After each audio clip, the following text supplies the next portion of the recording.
whaatalo whātu i le pa ima le malu le tātou tunu o mwhaina mo mai le whaapoponga le tātou prokalama le neva yaso o lo whaaswhaina le Outou Manuia o lo tu sao atu le tātou whale whasalau Long Beach i le unga lima vāwala lata ma le si ufonga le tāu for Radio Samoa o lo tau ono Misipouena Tagaloa o lo whaafoina le tātou prokalama i le nei fiafi. Ia, ala matala tātou tal noanga i le te talo e peo na masania i tātou ifo ma talo i le tua. Whapeo na fōu le ea ma le o kesene o o mātou mana vaina whaatasi ma le nā ea. Whapena lau o fio o na fōu mai pēa lau whaali ia i mātou i le taimi ma le taimi. Nā na mātou wa aia tu lava i le sui mai o wingo le tau o na mātou mauti noa i lea te le i whaia le lalolangi i le amatanga o na tu la wha i lea. Ana e whaia le lalolangi o na e lotolotoi la i e tutonu o mea na whaia. Whaatasi e maltangata o mai lava i le temi nei. Me nā mātou te o mai i le nganga fia ma le nganga whaaftai le nei malu o la o fio e le i whaia e lima. E watu la mātou whaatu e la mātou whaamanu ma la mātou whaanetanga i la o fio. Wa o mātanga o fia lau tau singa i ai mātou. Iwi lava no lo alanga le maliu ma le oti o mātou ainga tu la lata. Ia ma le to telefo i mātou tele iloa. Ia le nei lava o mātou lotu mai ma o mātou mana vaina le ola o la o fio i lunga o le nei. Whatamanu. Ua mātou mauti noa ai o lo soifua la o fio. Mai te whina ngalo mali e le tangata. O lea fio mai anganga pa i ae. Papa tisoina o mātou loto ma mauli te ito tasi. Ma ia langa o mātou langona le lei. Ne ia seo ngā o la mātou teimi le nei a fiafi. O le nā la mātou talo sanga le li ia latu swafo Yesu le kiriso le faola. Au se uso ia i mātou. Amen.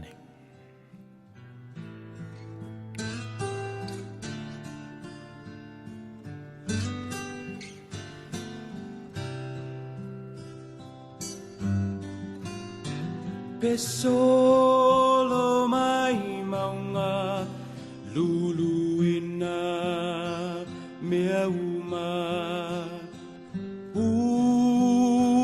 Tetele le ngongolo le sami o te le fefe o tahuntai o elo atua le pule ilea le sami le fanua beso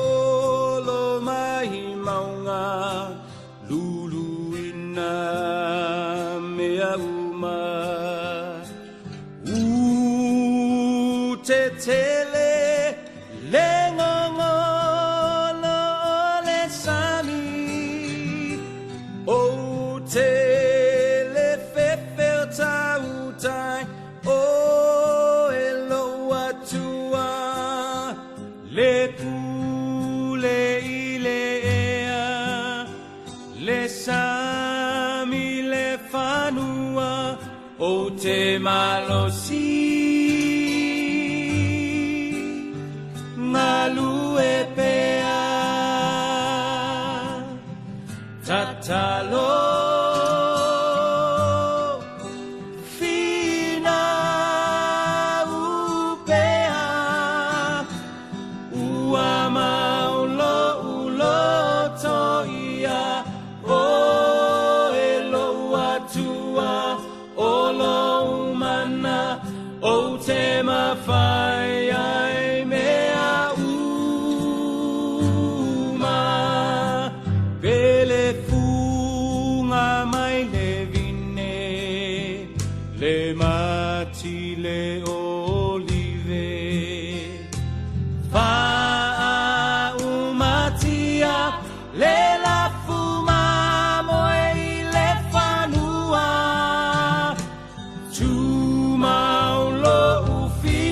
kia ia o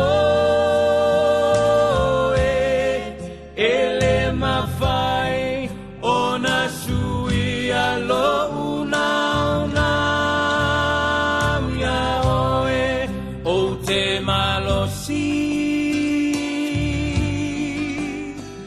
ngalu e pea tatalo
to fatalo fatu ile pa ia man mamalo al tatu tunu ya la to fo no mo me tatu proclama ile neva yaso le fa poponga le Outou Manuia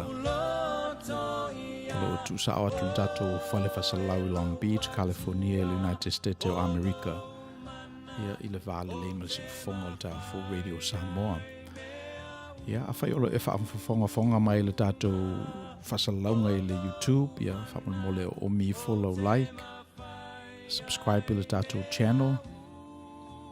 Ia mo foi lava no e tu sa o tu ia fa sala longa le su fonga ta fo le ngata le nei proclama. Ia fa pe fo initial o fenga ruenga o to va mai le nei malai. Ia o lava ia fa fonga le tatu tunu. Ia mana foi le nei ava no e fa sila tu ina ia tatu sponsor sila to o lo itua o lo tangata foi se tu lo pe o la to ia o lo tu le ia le fa mo foi pe nei ai ma o le sponsor mo lava o le Second Samoan. It's not just a church o le Second Samoan o le kalesia le lo manga lo e mareta le la savali nei le los fulfitu te sanga o mai ai e le downtown no Long Beach ia o se kalesia foi ia tato o mai tangata Samoa i nei i Long Beach ia ma atia e ia le nei aulotu ia le la ua o mai ai e pe o la tau nai o lo whatupeina ia le tele o le salary o lo tangata umwhai ei ona maua ia le avano i lungo le si ufonga le tau fo whasi sila tu fo le tasi sponsor tato Anti-Meters Cookies i Long Beach whape ieni whalewe lave e whengai ma ainga po maliu po whai poiponga ia po as whanau foi, ia longo atu ia Anti-Meters Cookies. Ia o lo tele ia me somalia o lo onga osia le na foi un kukaro tatu tunu. Ia o le si foi sponsor o le Tagaloa Tulifau Foot and Ankle Care Center in Lakewood, California. O lo ia le fomai a mafutanga Tulifau. Pe ia na lo te ina le na foi fatufunganga lo tatu tunu. Ia o lo solo ia tangata o lo mauai. Ngase ese. Ia mal tatou sponsor mulmuli o le tina ia Helen ngā ono. O lo so swani me pe le tatou channel through subscription. Ia o le sina so swani tele o lo maua e matou i le teminei. Mai mo ne avanoe whalawiloa atu e tatou sponsors. Ma watu fo i le nganga fia ma le nganga whaaftai. Ona o lo tautou tua. Matavela o lo fai tua o le me poeta. Ia le vese ai lava ia le tatou vavalata ma si ufonga o le tau fo. Le fatonu le fionga i atu le epa, whaftai sua. Ia lo manuti pe mea pe ai leva yaso ma leva yaso. ia wālava le tu whatasinga o le nei prokalama. Ia o le vaenga mo mua o le tātou prokalama, o le mawhau lea i le mata upu na whengai mai tātou le vai aso o mawai. O nei ele manatu e whapea, a umona tātou tosi sina matalalanga. Ia ona whapela ia la tātia, la se moe, la se itoe ave i eni nai teimi, fau i eni nai manatu. Ia masa ili fo ila po ani fesili o tula e mai, talu mai la tātou mafutanga taluai. O le teimi la to tosi whalua tuai le aso le nei, ina o mawaila vai aso o tu. Ia e se fo inai whaalinga o le nganga, tātou te maua i le teimi ma le teimi. O mafuanga nae e amatai lava i le toe te tao le tātou mta upu na iai mai le vai aso o mawai.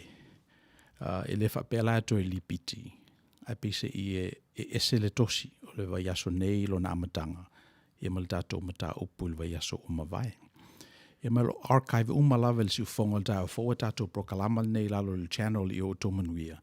Ina ima whai ai ona e tau nei sa tātou upu wha Samoa ave le bench watch.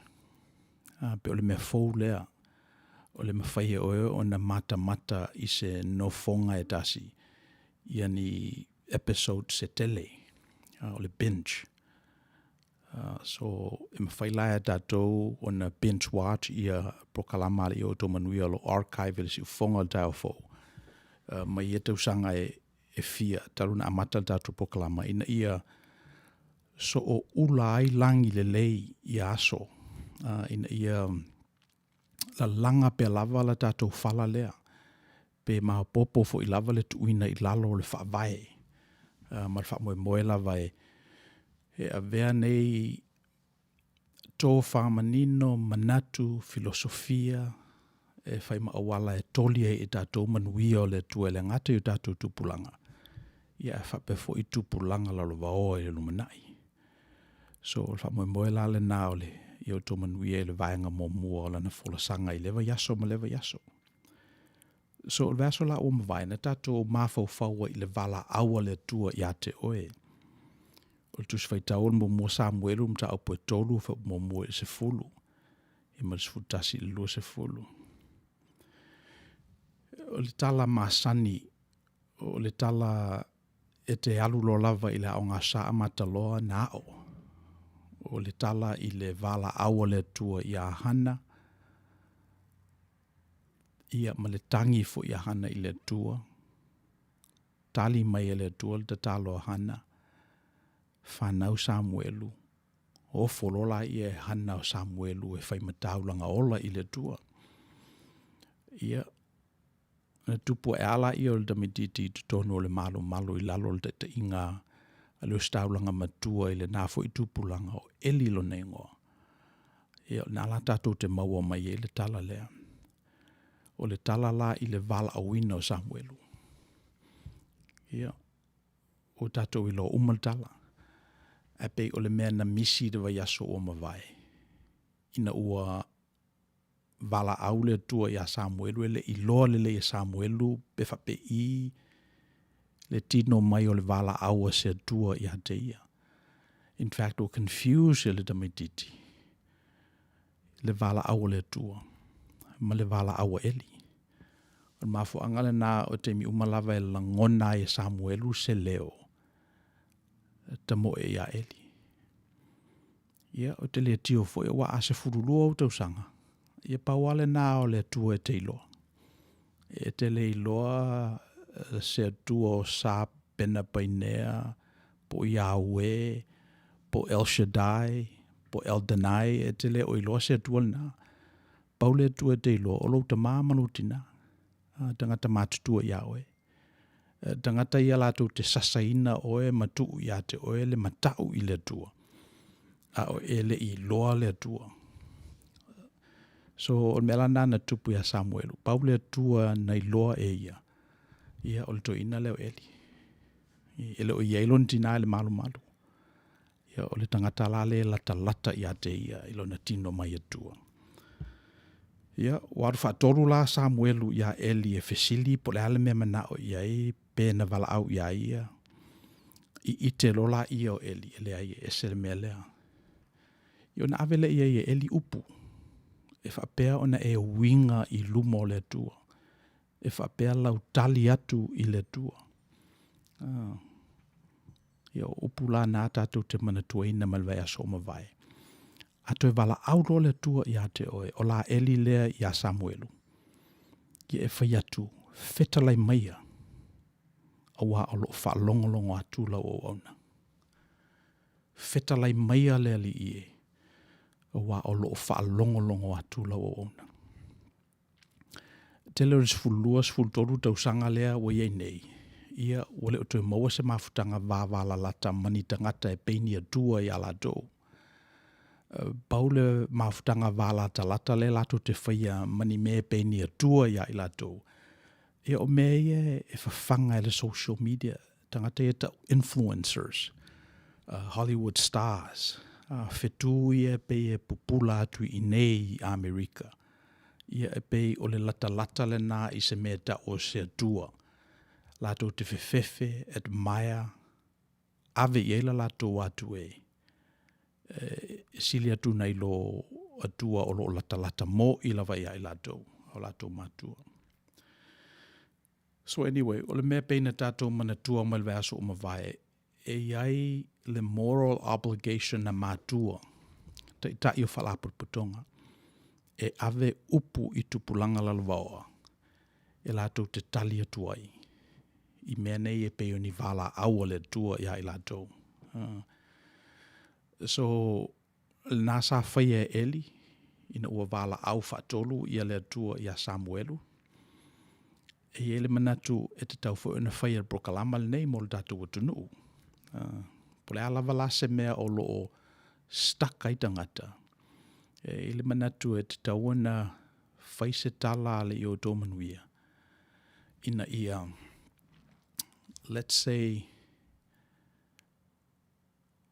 lata ai le tua moni I le tangata.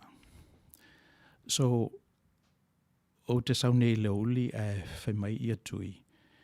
Se I le tātou listener le nā ua delete la na Facebook ona o le mele na tupu ia Trump o le malo Trump. O le malo Trump I le Palestine United States. Na mela na ua whanoa noa ai. E wa aise pese I o le Facebook lava le sa mawai ia well, I can't say because pe o le Facebook sa tele ina tūlei le liberal agenda le tūtawanga vale o le tunu ulnei. Ia o mela ua itai ia le nei foi listener le Outou Manuia. O nei lona manatu o le Facebook le ua pa uai ia Donald Trump. O le Facebook le ua le mawhai ai ona manu malo Donald Trump. Ua wha umilala utala ona o lea ua ita nei la I le Facebook delete lola ia o lana subscription or membership or account I le Facebook. I lona ita ina ua le pale Donald Trump. Ia ma delete atu ai malisiu fonga le tafo. So, ai whaftai o le ia le tātou YouTube channel. Ia wapese I o le mela nā lea ua ofisol tai mai ia I le supporter le tātou, ma le tātou Malaysia foi vaenga o le tātou community. Leo lo I lunga nei o le YouTube. So, a ele manatu a whapela vai a mai nai issues nā tātou te nuti ina whaatasi. E mawhai lava o na maua I tātou se whaasinonga le atua. E ta wala atu I tātou tō whamanino I o lo whau I lewe aso ma lewe aso.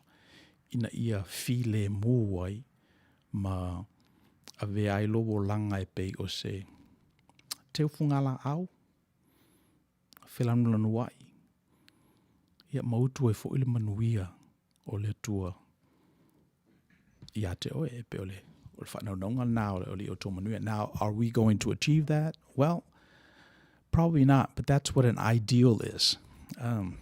Ideal is something that you aspire to, but never achieve. So le tele ala me whapena e tūlei mai e tātou values o whateta inga le justice, o le ami o tono le tua.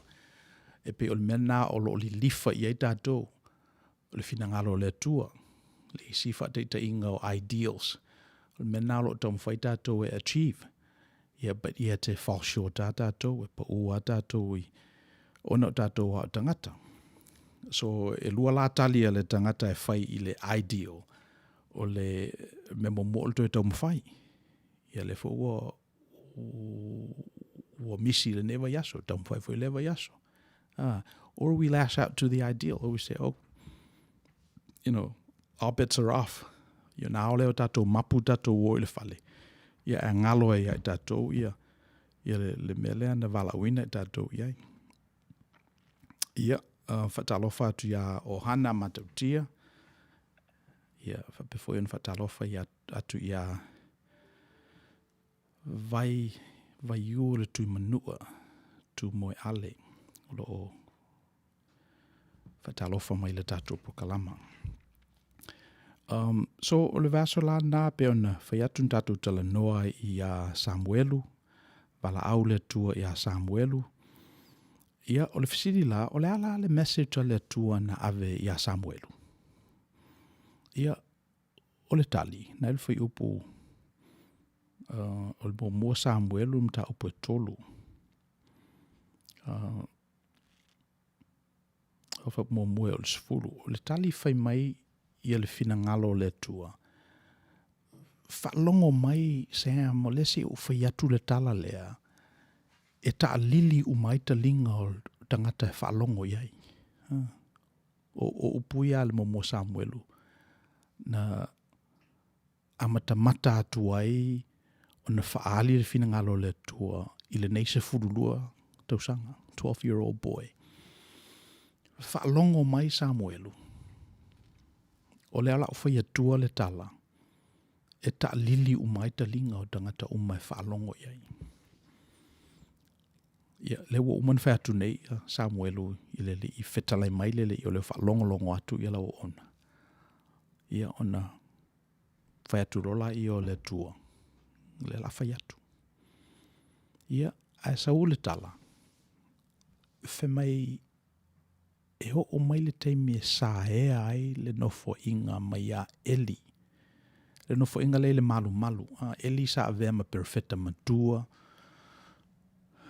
O ia sa tapu vaitasi uma i tangata. Sa whai i taulanga le nuu uma. Sa fu e swa vai uma i ayumu.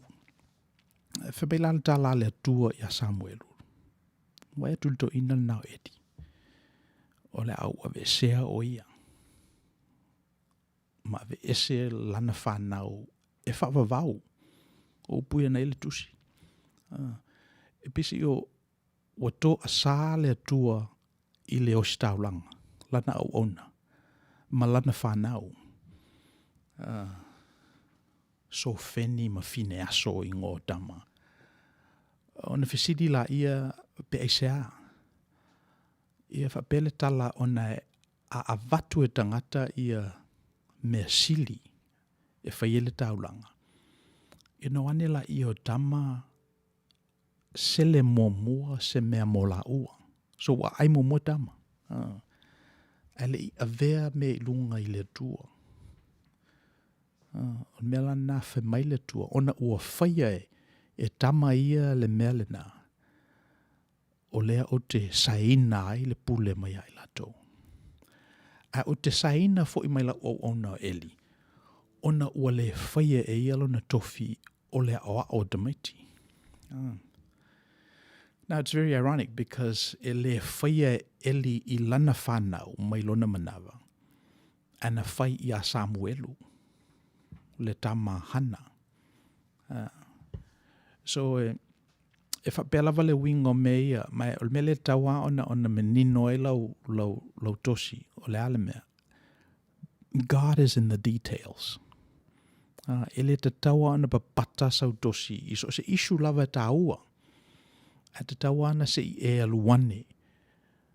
Se I vaai po fea e tosi ai ia mea. Leanga e leanga a toa Eli. E leanga a toa fo'i ia lana whanau. Tātou te lei loa po a winga le lei mal matango fio ia tau le lea. Pa wale o le mea tātou te loa. Na whaia la ua le mea leanga lea. E lea a tafie I la tō mai le malu o le tua. E whaavavau. So, o le mea na sai loa e Samuelu. I le malu. So, o wala aula ia le tua ia Samuelu. O whaalongo Samuelu ma whai atu I upune e elina watu ia te ia. Leli ia whetalai mai a wā o lo whaalongolongo atu la o ona. Ia o na saulola ia o le message le na. Ia o malitemi e le toi fua ele se kati. Ia o malitemi o te ati e male lau ia eli malana whanau. Ia o malitemi e le toi taitai e tangata o lo taitai le taimi nei le lotu. O te whaial ne me e lo maele ngā e te tauai. Ia ona tosi mai lola I o mafuanga. So o le sila mea tātou te iloa. I le pale whengai lea o Samuelu. So mind you, he's a 12-year-old. Sfurulua tau sanga o Samuelu e le o iloa e ia le tua. E ino ufiso swani ia eli e tosi ni I le tua mo ia. Ona ia iloa ai la ia o le se senga o le tangata. Ma le finangalo le tua. Ona I ite fo ile e ia le winga leo le tua. O le winga o le tua. E pule a ia. E feito o tasi lava la na whai unga. E pe ilo na winga le na e umaro lava o na whao ngā e ia se sasa ai nisi. Ia ona ia te ia fo ilava lea o le pule la foa I le sasa. So se lava e tango I fafie ia.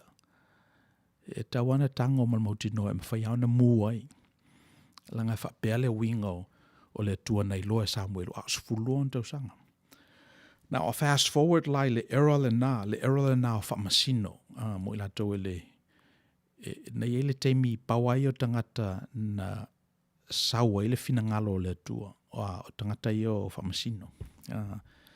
Ina ua matua fo ila alfa tuanga o tangata, ma ua matua fo I le ministry a Samuelu.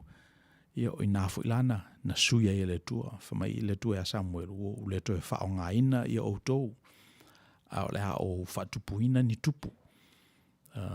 Le mea nana whamai e tangata e whaiso latu tupu. La le tua whia whaalongo I ni o staulanga man tangata lotu. Whai le mea le nā.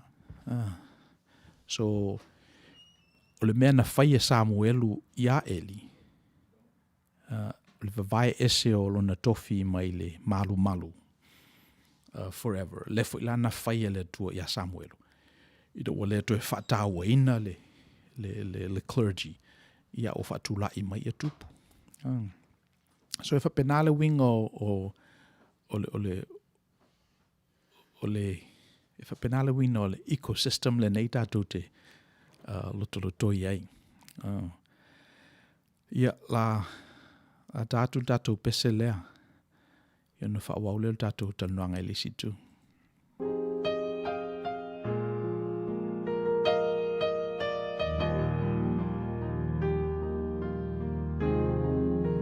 Taimi e whainga tā Ua tātou iai Whamalosi Ai aua le whawai E wina mama le ala Timui a malaina Aua le timau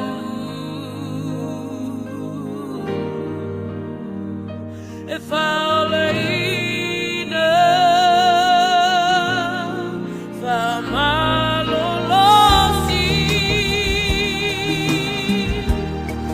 Matau mawhai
So le upulana ave Eli ia Samuelu, e tali atu ai le vala awa le atua.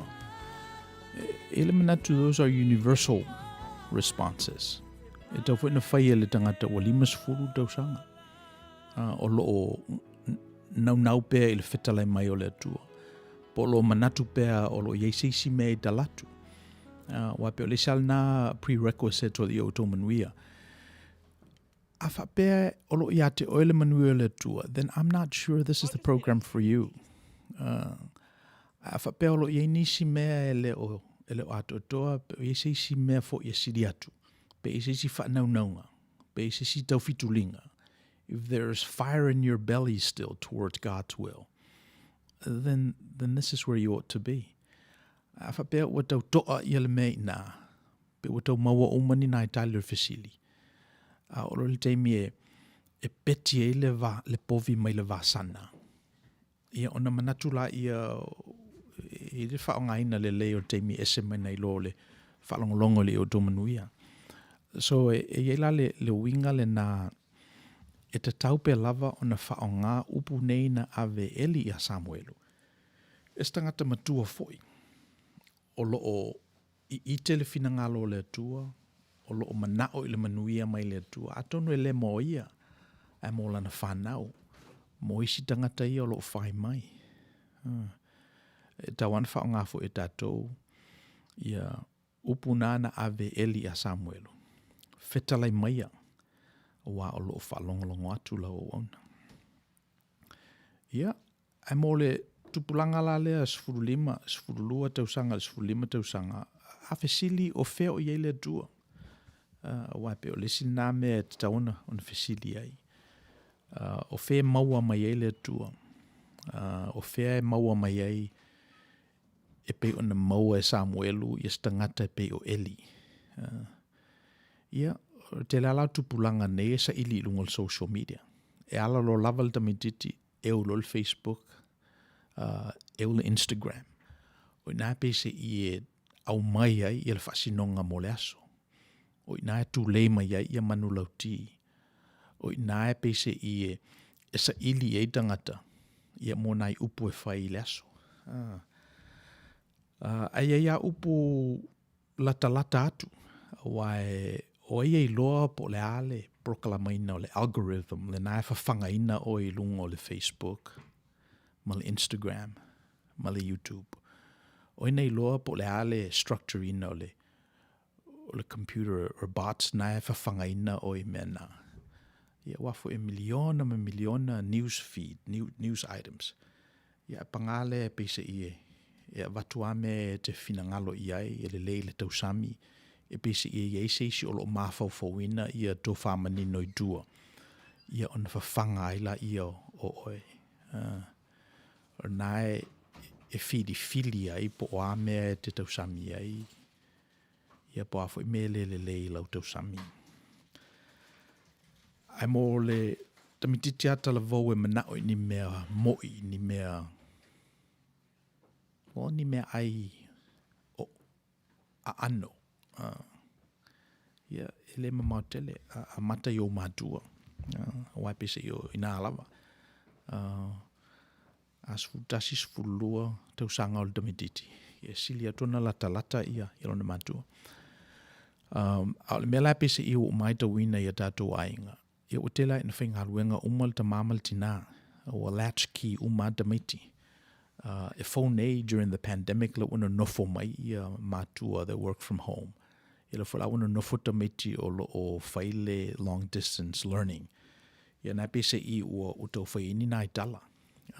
Mea o wiloa o anxious ia le ngate ta maiti a matua voi. Pe ole masani ona whiwhasanga i matua mta maiti. I moni lava o lo nga osi ai ia ta ia pe o Samuelu. O se mea bito sili leo na lata na i lo influencers le nai e tule ia le Instagram crowd, ia le Facebook crowd. So all that to say, mo tupulanga talavo, ni dale lata i le waa, o leo mamao. Amata lava i o matua, whalongolongo, spend some time with them. And I've said this before, start with your name. Something as simple as and mundane as your name. Ask your mom, how come you named me this name? Who named me? Was it dad or mom? That one simple question, coupled with this idea of fetalai maya awa o lo whalongolongo atu lau o ona. You, the 12-year-old teenager, will be able to see God in its most real and visceral sense. So e te leta walu mamao tupulanga talavo ia apisi fo i o matua grandparents o isi nā sources. O le afia mana mia grandparents ia ni ta maite whalongolongo atu ia lātou tala, ia lātou whangongo, keep them company. Ia mawhaina ia lātou wheau, it's a small price to pay for the wisdom that they'll be able to impart to you if you would just pay attention to them. All that to say, o tuau pito isili nao na lata mo o tau tupulanga tama mateine. Ia e whelo manatu ua mātutua fo ia tātou mātutua ua mawhai lava o na realize tātou moral obligation. Ia o le whaatono o le isi tupulanga leo lo whai mai. Ia. Let's see. o le ale wheau na whetalai mai le to ea Samuelu. Ia, nan tatou tala noa i le wheau na whetalai mai ai ia i le to ea Samuelu. O le ave seina Eli, e le tutu fo ia lana whanau moona suli i lumo le tua e whawawau. Ia tatou nofo lama mawhau i le bau fo i re nā judgment a le tua. Kwa ke le, o matua ati ma le lau. A tatou mawhau fo i nā mea, o na tatou i loa ila ia le o le tua ia whapenalo na winga. O le mea le nā, e me sea i le whenga tuai.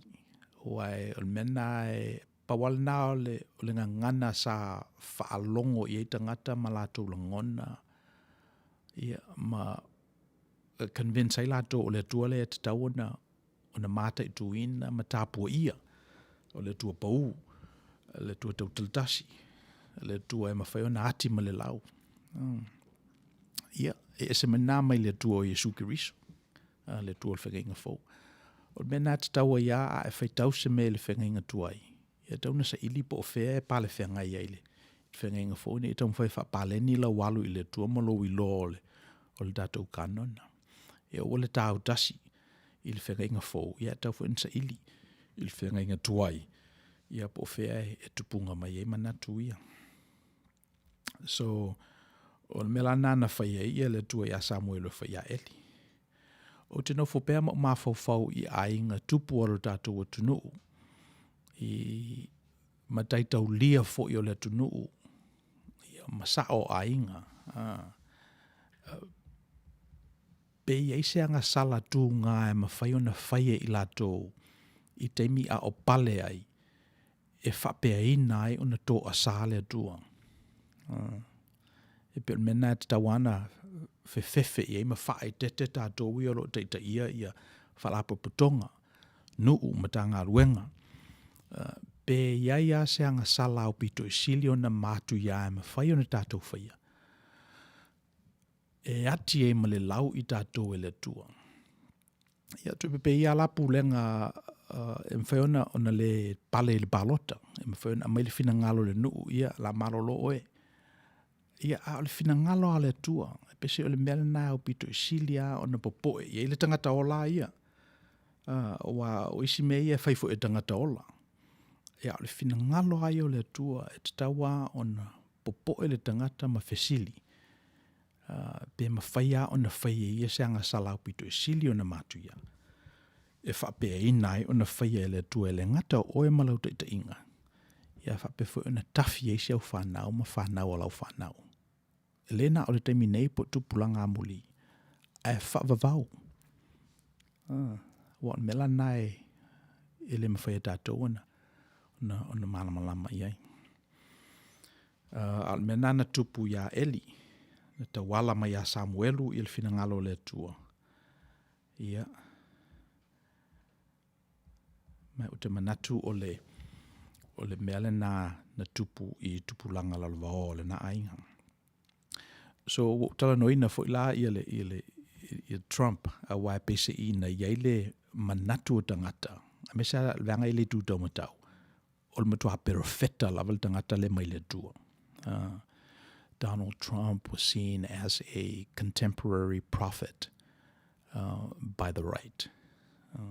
And so when he lost the re-election, it was grieving to them. E ta una whano noa ma. Atono mena na whamaisia tātou suile na i le cancelina o lana Facebook account. Ona ua ielo na manatu o Facebook lena to i laloa ia la lato campaign mo Donald Trump. O le approach la vale i Outou Manuia. The devil is in the details. God is in the details as well. It's tawana tosini ni. Ina mawhaia o na manino ia tātou. Pole amo i ale mea na tupu. So, o le mele nā leo lo o whengai mai tātou. Whatalo whātu fo i a Tala Bailey, o lo o mafuta mai tātou prokalama i le nei fiafi. Pearl Campi Tui, o lo o whamalo mai a tātou pese, ma fifilinga o tātou pese o lo to vai a tātou segments. Ia whapefo i ona whatalofa mai ia mātau aina. Whailau tusi matia. Ia whapefo ia vaiu o le Outou Manua tu moe ale. Okay, whamai ia vai. So true and so sad. This generation needs our attention physically more than the media electronics because there's so much confusion sometimes even lead them to death, not knowing it. Prayers always for our children to be closest to God. That's true. That's true. Epeole statistics lewa ye nei. Whamai e tangata o le fitu se 4% o la lato identity. O lo oi lunga o penga te whailangi. It has no connection to the other 30%. That's real. Which is a very sobering statistic. O lo na winga e pe, well, whataita inga o le dato mawhutanga I lunga o lo penga te whailangi. E le to te len tangata e loa I lo tangata. Ia le tele o to Outou masani ia uma upu I lunga o le whasota inga lea. Ia a le sila tōrus 4% o lo tangata ia. Ia, e le tauna mai lunga I. Tui. Anyway, pe o le whaai te tenga. O le whaai te tenga nei te u o whai e tātou ni whaai unga. E wha vai I lunga o le se mea e le mautinoa. Ma pesi o le melna lea o lo lena utoesi I ai Donald Trump o na iai a tangata kerisiano. Fe mai lato se le ai o le tama lea tatou. O le tangata lea o le keriso le nei, o le whaola le nei, o ia lea o le ana whaia mea sili mo I tatou. Tangata whatutua o le atua. Ia e muli ane, o to I lalo. O le pale. Ia ona whaanoa noa I ala I o le tangata. Ua mantuaina le temi na whapena I fo iso o le li. Ina ua manatu lava lato se o le tangata lea e hea I lo tatou to I lalo. E hea I lo tatou polonga. E le to tutongia I a tatou la fonga le maloroma. Ale almen tupu. Whasa tauro le li. So, ia. O le utupu nei le kalesia o nai. Na toi tū mai le li I le asotolu, toi langa o tātou langona, au mai le nganga pa ia tātou te ngalo lue whatasi le Pentekoso, o na whai mai lola ia o na whitalenga. Ola ia ave le upumoni le lulangi. O le ala upumoni. Ia lofa le tua ia te utou. Ola ia ave tu la fono nei I le lalulangi. O atu la fono. Ia e lofa I le tua. Ia e lofa I le lute tua oi. Whapeone e lofa I ate oi. So e pese I ola na message le na. Ia e se ala ia tino mai fu le lofa le na. Ia familia li e leise a lofa e sili le nei a lofa. O le ofo I natu se me pele I ate oi, which is your life. E su ia ia uo. So e pese I o le whauwhawina le na o nai piliki e whauanga I lunga le. Le whawai o le tatou whale.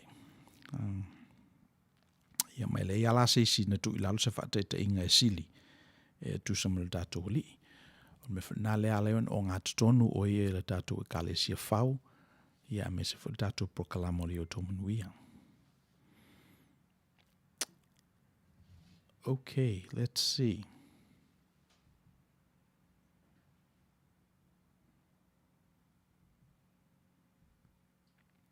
Ia, o lo wala au pele tua I ate oe. Pe o le message le nā mai le vaso o mawai. O le wala au la le tua ia Samuelu ia sola.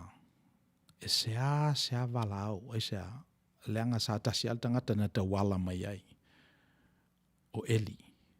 O Staulanga. O Perfeta. Ia sa tasi tangata na. A le wala au la le tua. I le teimile nei. Ua o lo wala au le tua I le vao isi wala au e tele. Tātou tala noa le lima se lau tausanga taluai na tula mai ele manatu lea o le priesthood of all believers. O lona winga e lefia mana mia o e se pope e te tawala atua i le tua. E te alusa o lava e te ui atu ia Yesu Kiriso. E lefia mana mia o e se tangata e whaita wina mai se tusi ia te oe le ngangana latina e te lesi la fia. A leo lea e whaita waia i e le fionga le tua i laulava ngangana. E te malama ato toa i whaatasi mauli i le whaali mai o le tua ia te oe ala i lana fionga tustusia. E pei o nai tō whamanino nā during the Reformation. Lena amatai o na tula i mai le kalesia Protestano. Le te le na whaavaya ia mātou ia lotuta iti me tutisi. Na whaavaya mai le Protestant Reformation. O le mea la ua tupu, le ua whaali tele le atua i tangata. So se silawa isa na pule la au mwhaina whaiso na manatu. So se silawa ila na Facebook Live o mwhaina whaiso na finangalo. Whapenale mele ne ue e nei. So le finangalo lao le atua.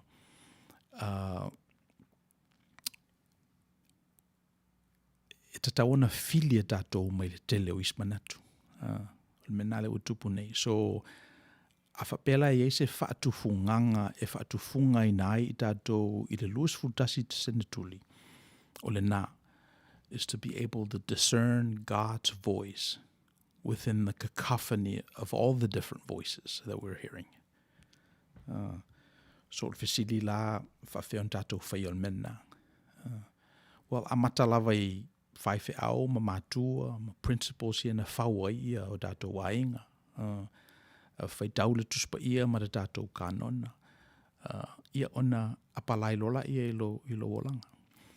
Sa ila tatou tosi talu wai e winga le mele o le upumoni. A fesili o le ale meta o le upumoni. Ia te lea tangata e whamai ma. An whamai tatou o le upumoni na te tuusa o loto ia te oe. Mai o le saisai tianga e o pito i sili ona onga. E mawhai ona saisai tia e le tangata o le saisai tia le teimi ma le nofuanga. So a whapela ia te oe le upumoni. Ona tuusa o loto le o oe le upumoni. E tuusa o loto la oe mai le nofuanga ma le teimi. So na umiana tatou tosi ma whale le manatu na. Ai pese i o se tō whamanino e langa i o langona ua ngalo ia oe le teimi ma ngalo ia oe le nofuanga. O me moni nā mō oe. Ua le o toe ngawhatia fo i a tangata o na whalongo i tangata o lo whai mai o le upumoni le nei. O le ala alatu le me moni. Na o sina i ite i nei e le i Outou Manuia ia sa o le upumoni. O le upumoni a ia mo oe lava ia. O se mea umoro lava ona e whaalongo ia e tula i lo ilunga ma whaatino se mea te li whaia momua. Se mea fau ia te oe. Se mea tupu e lo fia. Se mea whasa loto i nai oe. So e whapenale le winga o le upumoni. So all that to say, o le whaatufunganga e te tauna whaatufunga i nai tangata. O le tanga ia o le tangata ia te lava. Do some soul searching. And figure out po fea o sa loto ai oe, po fea o lo te tala ai no tanga, po fea o lo o ngale lemu ai i le talu telefou o le fina ngalo le tua ia te oe. Mai te lo le lei lava. You will find out what's true because it's a langona lava. Se sa o al me le whemai le whiwhi au. Pe te whape o pasi hawhai mea whiwhi au. No, e te langona lava oe. Now, here's the other thing for you. Now, you might not feel it now, but you might feel it later. Wa le sile na winga o le upumoni. E pe e elo na siu. E le ngata i na moni le teimi nei. A moni 5 se lau tausanga taluai. Moni fo i le luas full tausanga from now. E le winga le nao le upu moni. E moni lava ia tu noa. E tu noa alona moni. E le tau poipoina e nisi pe tau avane ni me whapipi pe teipai. Lea e te lo le ale me moni.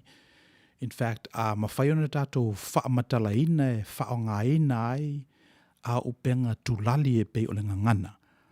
O na whaamatala le upu moni. O na ele o lo manatu ua sola. Ia te vai atu ala ngā le mulemu mai. E te vai atu lava ua hit mai le like. E te vai atu lava ua venmo mai se lau tāla. E se alanga me moni. Me moni mo oe. It may not be real for someone else. It may not be true for someone else. But for you, that's the truth.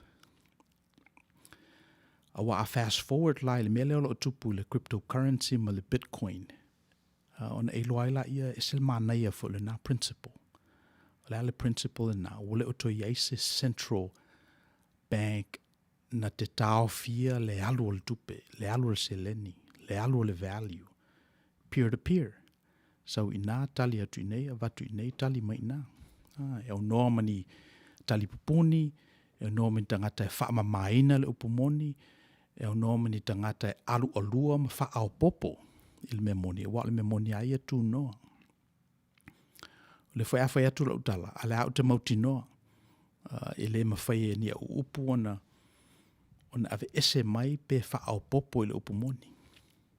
E le whai whalonglongo i a tātou i a tātou whailaunga. O pa ia o le tunu ule nei. O le o uma na isa. O ta oto e fiso me lau le tolo. Upu wha pena. O fesa wel mena, sau mele mena le upumoni. Le mele le mawhai le tangata ona iloa. Ia se vanga nā lava o ia experiencing. Ia. La tātou pese lea. Ewa vai e foe ia ona wha umatu la ia o tātou pokalame lesi tu.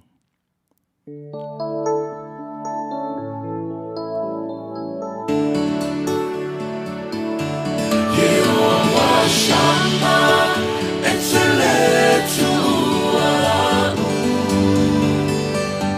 Jehovah Saloma, le tuo filemu. Jehovah Nisi, le tuo umano.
tusi fai taula le whenga inga fō i le issue lava leo le vala au. O le yoane mō fau pe fast food toru limatasi. Vala au wina o Filipo manatani elu. Pe o le tusi le nai pale whenga i male vala au wina o Samuelu. E le tau o fisota inga. Tau o le vā. It's not about what you know, it's about who you know. I think what umana ilo umeta tolu mena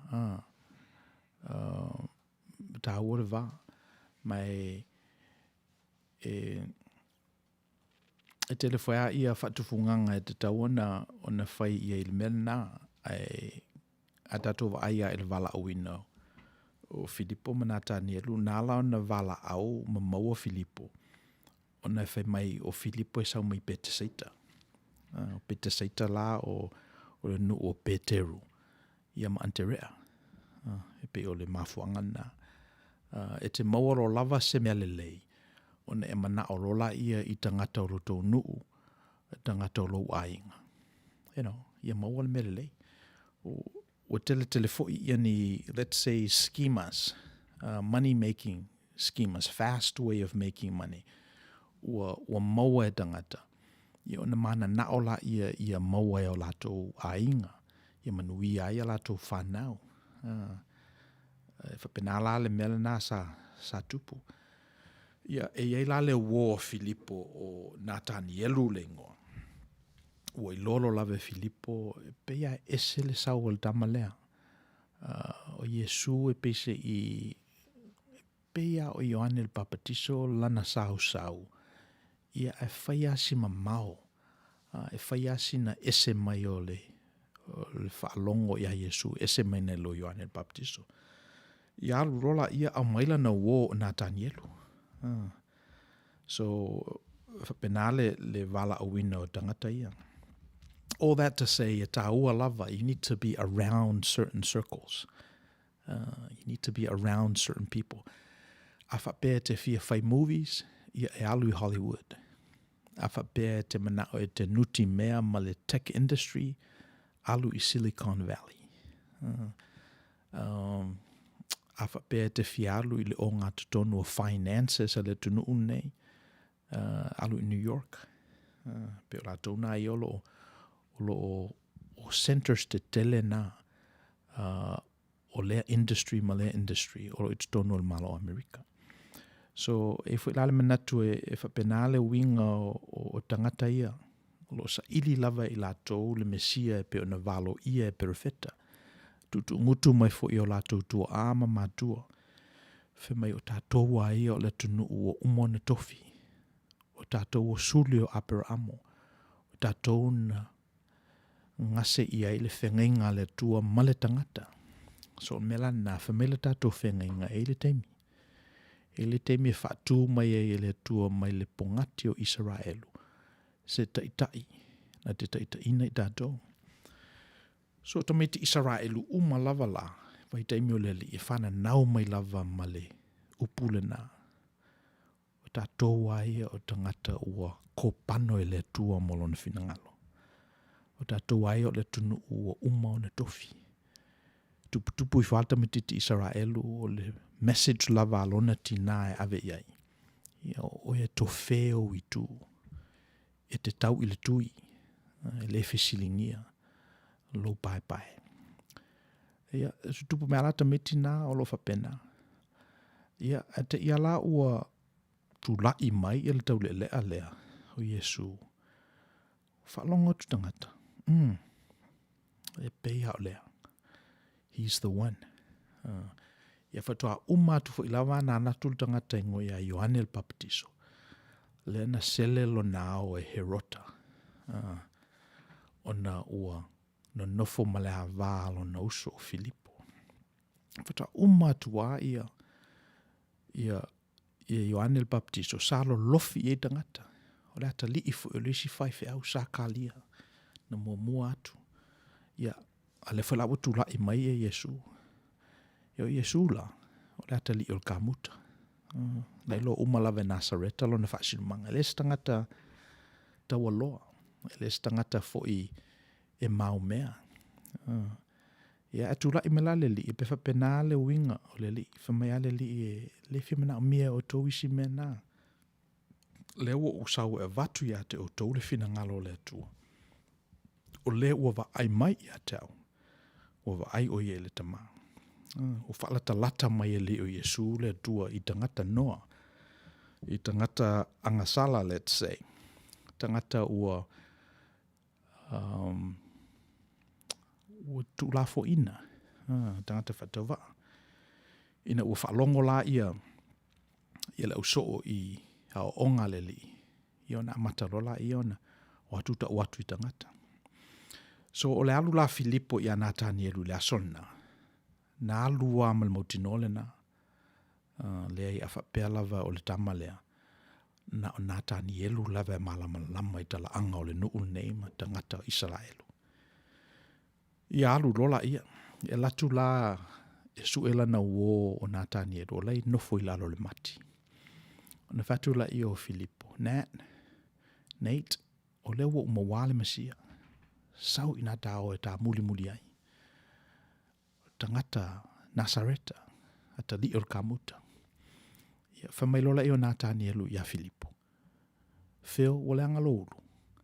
Ei ese mea le lei e tupu mai Nasareta. La whawhewhea o na oso mai i le Mesia, valo ia. Whaola tanga o le lalangi. Suli o Abrahamo. Mai Nasareta. Ia o le upu nana na toe Natanielu ila na uo Filipo ina uwhea tu le uo maon Mesia. Ia ata wana wa Filipo, mai se tau. Tau atu ai te le fifia, mwhana e tue sau ila lo le mati le te nofoi. Atau.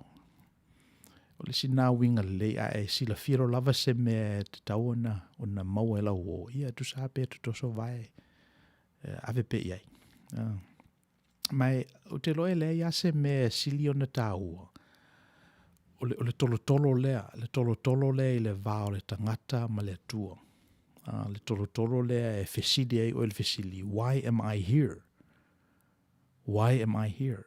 Ele relevant le fesili na pe a le tolo ia oe. If you're not in that intersection where there's God and human, God and person. Ele relevance le fesili. Na se vanga na lavo e ina lo. On the relevance lo e fesili lea. Why am I here? Wow, inala e flip paile. O inale i ele mele ta uso e tatou le Outou Manuia. E te lolo lava le tuon e oti lo lea. O inale intersection na e oti e oe. Wow, e lo le tuon. So e le mwhaifo ina e lo le tuon maola pea. E pe o le wingal na le intersection le na. Anyway, o le mea o whamatalai nai. Ono e whapenale winga o tala nei. E whapenale winga o tala nei. Mai te tawana I eise vaipa noa o loso I fua. E adressa I oe I let's say basic issues o leo langa. I se awe e nei ai. Why are you here? Because o mela na lea na tali ele li I mo tama ia. Me sa Natanielu. I whamele tala o sawal vali mai lola I o Filipo. Natanielu e o mai leli. Wala awa tu lola I o leli. Natanielu. O oe o le Israelu moni lava. O oe o le tangata o le suli o Abrahamo. O oe to feo witu. Te I lola I o Natanielu. Me Natanielu o fena e loa iau. Famele li na o I loa o I lalo le mati. O le vala au Filipo ia te oe. Si o lisi lea o winga o le tuang. O le ale winga o le tuang. E whaata ua e ia le tolo le nā. E whaata ua e ia le tangata. O lisi lea o winga o le tuang na manifesti lo nalo Yesu Keriso. E mana tua le tangata a o whaata waa. Wa atatu tosini ni lava le mea na sa whaie e Natanielu. Na whai Natanielu I leli a o le I vaai oia I leli. Prejudice, I think, o le upu Peretania. He was prejudging Jesus before he met Jesus. Oila le tangata na te whai al mena. O le tali, o se tangata whatau waa. o se tangata le taulia, o se tangata negative, o se tangata tātou te le fia mafuta iai. But yet o whatahua le li il tangata o nā tāni elu. Saulo nā tāni elu. Whaiatu le li o oio li Israelu, le ese pepelo. Whamailo nā tāni elu o whea na iloa ia. How did you know me? What do you know about me? You don't know me. A whamaile li na o iloa oe. Au e whaiatala ilo unu. Na o iloa oe au e whai I le tua. Na o iloa oe au e whatawa. Au e tangata noa. Ia. Whamailo la I o nā tāni rusole. E se la le mea lea o encounter ina o e mo I la walao le Mesia. Ia na tu leilo la I le li. Langa le sia le mea whaia le tua. Ia datou tangata. E le ma whaia ona nofo le mea whapea. A mea la o datou maua. O ato toa la datou wa ai le tioata. Le tu leila. Whamele li. O e tali tonu e I te au ina o whaiatu. Na o iloa o I lalo le matia e whatawa. Moni o te whaiatu I te oe. E whaali fo I le tua mea ese I te oe. E te loa fo I si wa venga le tua. E te wa ai I angelu o le tua e. Ifo I lungo le atali o le tangata. So e whapenale wingo o le mata upu lea, this is part of the work. Mena lena whamaele li I le tina I le vai ele o sukala. O le enu I seisi vai e toi fie enu. Toi saufu I tae au te utu vai. O le enu I le vai o te avatu ia te oe. Le toi fie enu. E se alanga e puna I lunga I le ola e whavavau. That's what this work is all about. It quenches our thirst time and time and time again. Ia. Pe o milau ngai le whaitato prokalama. Ia whatalofa tia whata to'o. My whata, we've all been driven to the edges and moreso under current circumstances affecting both the faithful and the unfaithful. Like that story of a guy that fell off the edge of a gorge and shouted to God for help though an atheist. God tested him by telling him the free fall to the bottom, but instead he called out again and asked if there is another higher God than God Almighty. My point, Rev, o fea tonu o le minute lea e te tō a toa ai le whatu tua ola e tu umai I le tua ma whaamumuru o lima mai le masalo salo kiusui. Ia Outou Manuia, ia. Ia pelo manino fisilia a whata. O le tangata e peise I ua pa'u down to his death. On his way, he what?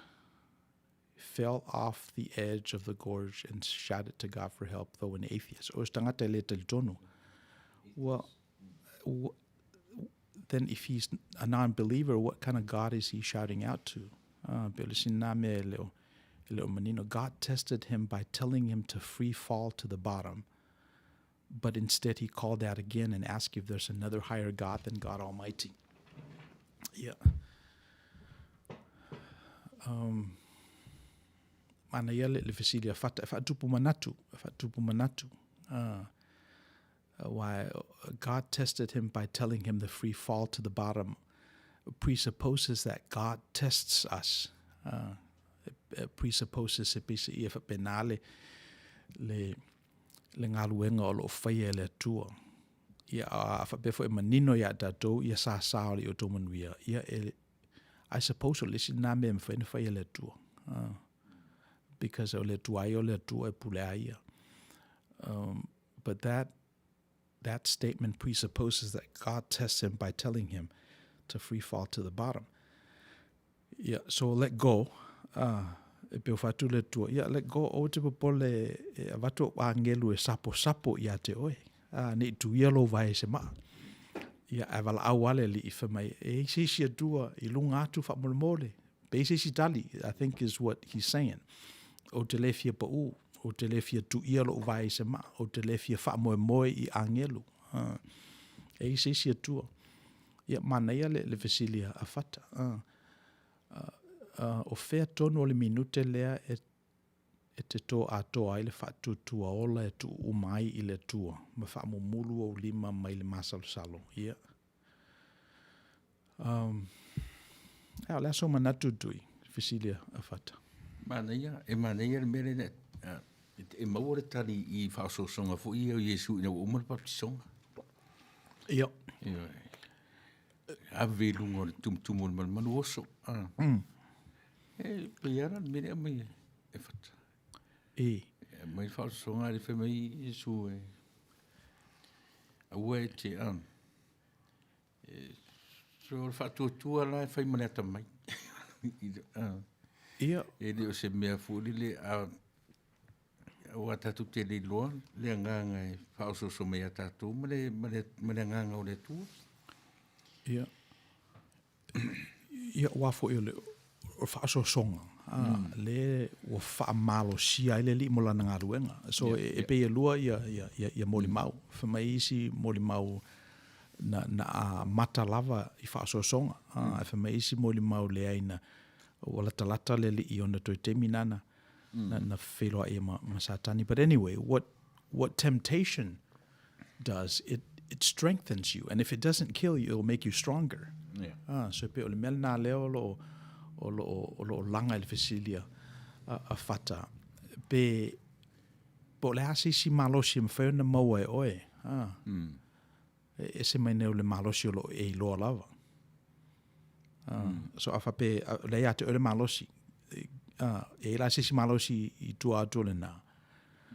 Well, of course. I think o le tali o le mena, of course, o le tato malosi ai. E mai le tua.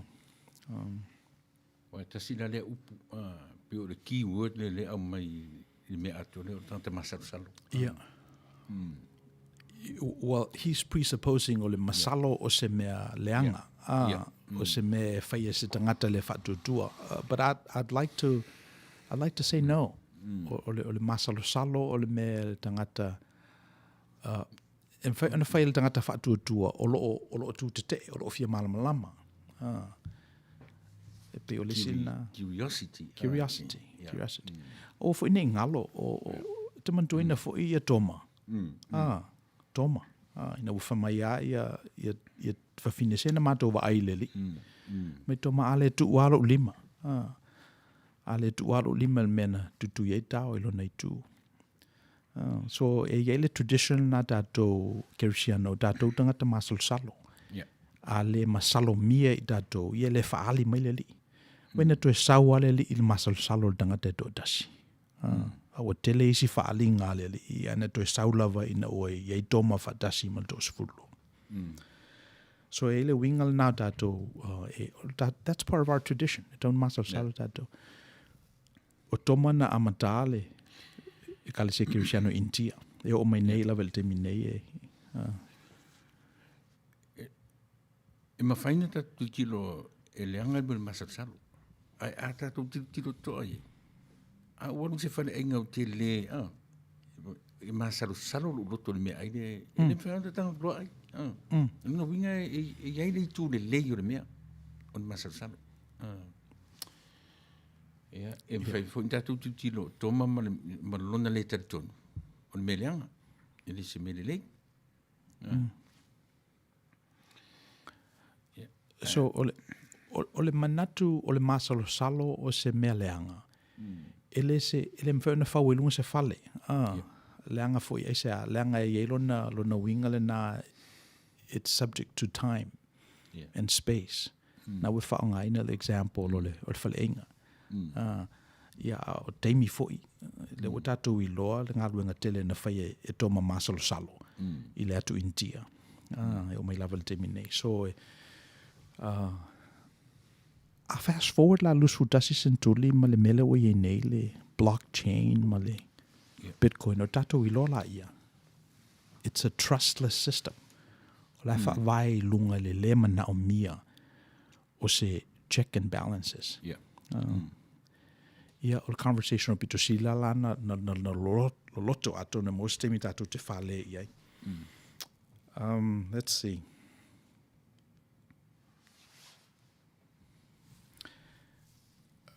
so te fa umatula tatou tala e vaso o mawai a so tau ala relationships wa bisi o mena na laiona ona vala au e ele li ia Filipo ona saelo lato na nu fatasi matamai ante re ampetelu atonu e fa pena fo i se situ le mafuanga le tatou whalongolongo fo i Outou Manuia ona pese i tatou so tainga na fatangata a umalona yona taule na i seisi mata opusisilie e fusia fatasia tatou.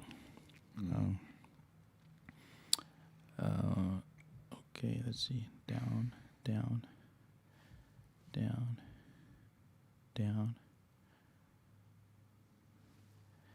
Yeah. Na so le mea lor fatauwa. Le mea lea lor fatauwa. O le winga leo tangata. O le ala winga o tangata. E manatu fatauwa i tangata fatauwa. O le winga neo lor langi. E ofo i lawa i tangata fatauwa. A olo lava ina whae ina i la tōma pale. Ona manatu fatauwa fo i lea i tangata fatauwa. O le tua lava la il tala wha solo pito lor langi. E au matangata fatauwa. Na te loa le mea o iel tangata malon fatauwa. Na te tilo le fatauwa o le tangata. Ai le a vea nama se me lape lo na lofa iate lato. So pe o lisi nama natu.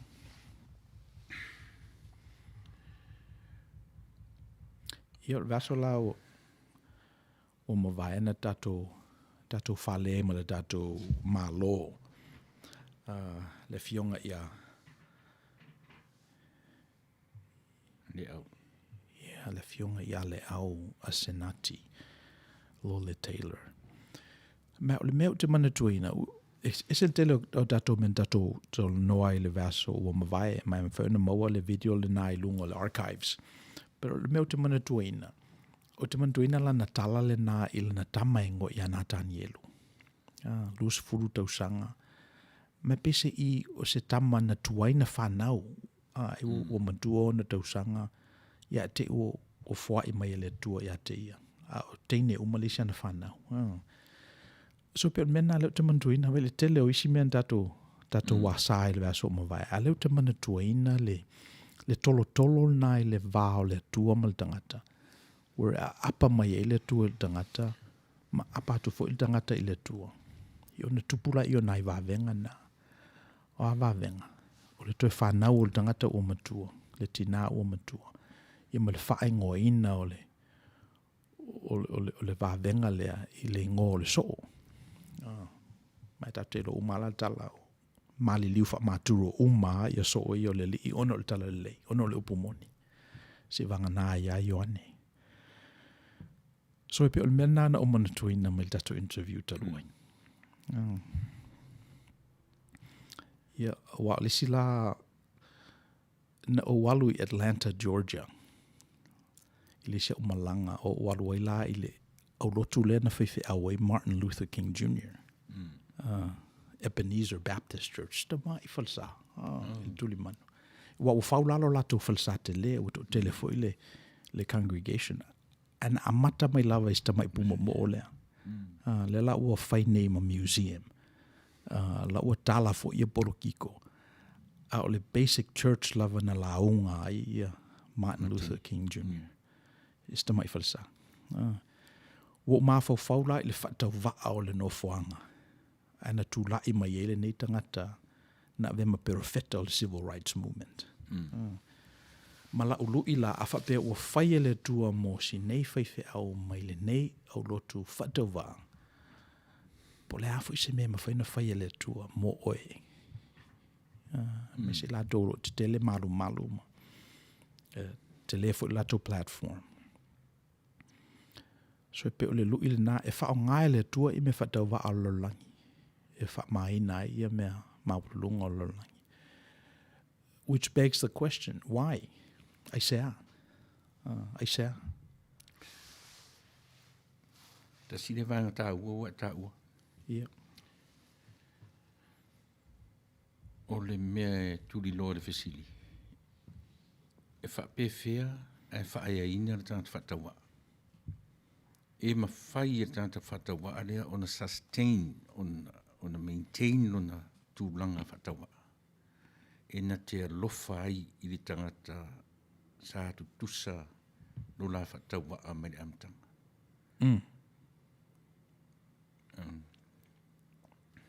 Tele tangata whaeina mai le tau aloa man whatawa. Na pa ilo i tumtumu o mea nilei. Ona le mana tua aloa lona whatawa. Well, ila watilo tilo la tamai, la tato interview, lea male au whaamulia asenati Lole Taylor. Yeah. She embodies a person that's been to the top of the mountain and still continued to be humble. So, o le talia mawhai. And we have these witnesses. Ona o le leo te tele o tama ia, leo te tele, atau nu urunga ma le tau aloa, tātou ia I lalo. O pese ia o le mena alaina, ona tu lei le algorithm e si I lunga mena mo le tau sami e tangata. Ona tātou manatu ai lea, e to tele tangata le anga I le lalo langine lo tangata le lei. A leo te whinawa uia tui, se e malosi ale le lei, e to e titi ana I tamaleanga nai ai. Ia, ona le lei ato o la tau data. Ato tolo I a tau le data, ma le lofa o le tua. Ia, ona whapepe malia tuala I o, nai mena o le anger, resentment, malice, me umana loto leanga, lotoa, tuina nau,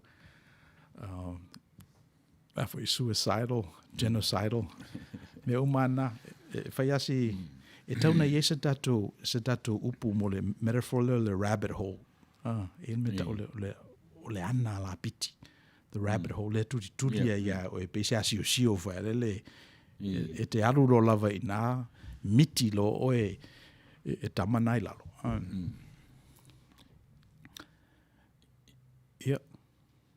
So, e pe o tali le fesili, la fionga ia le au e embody ina le mena.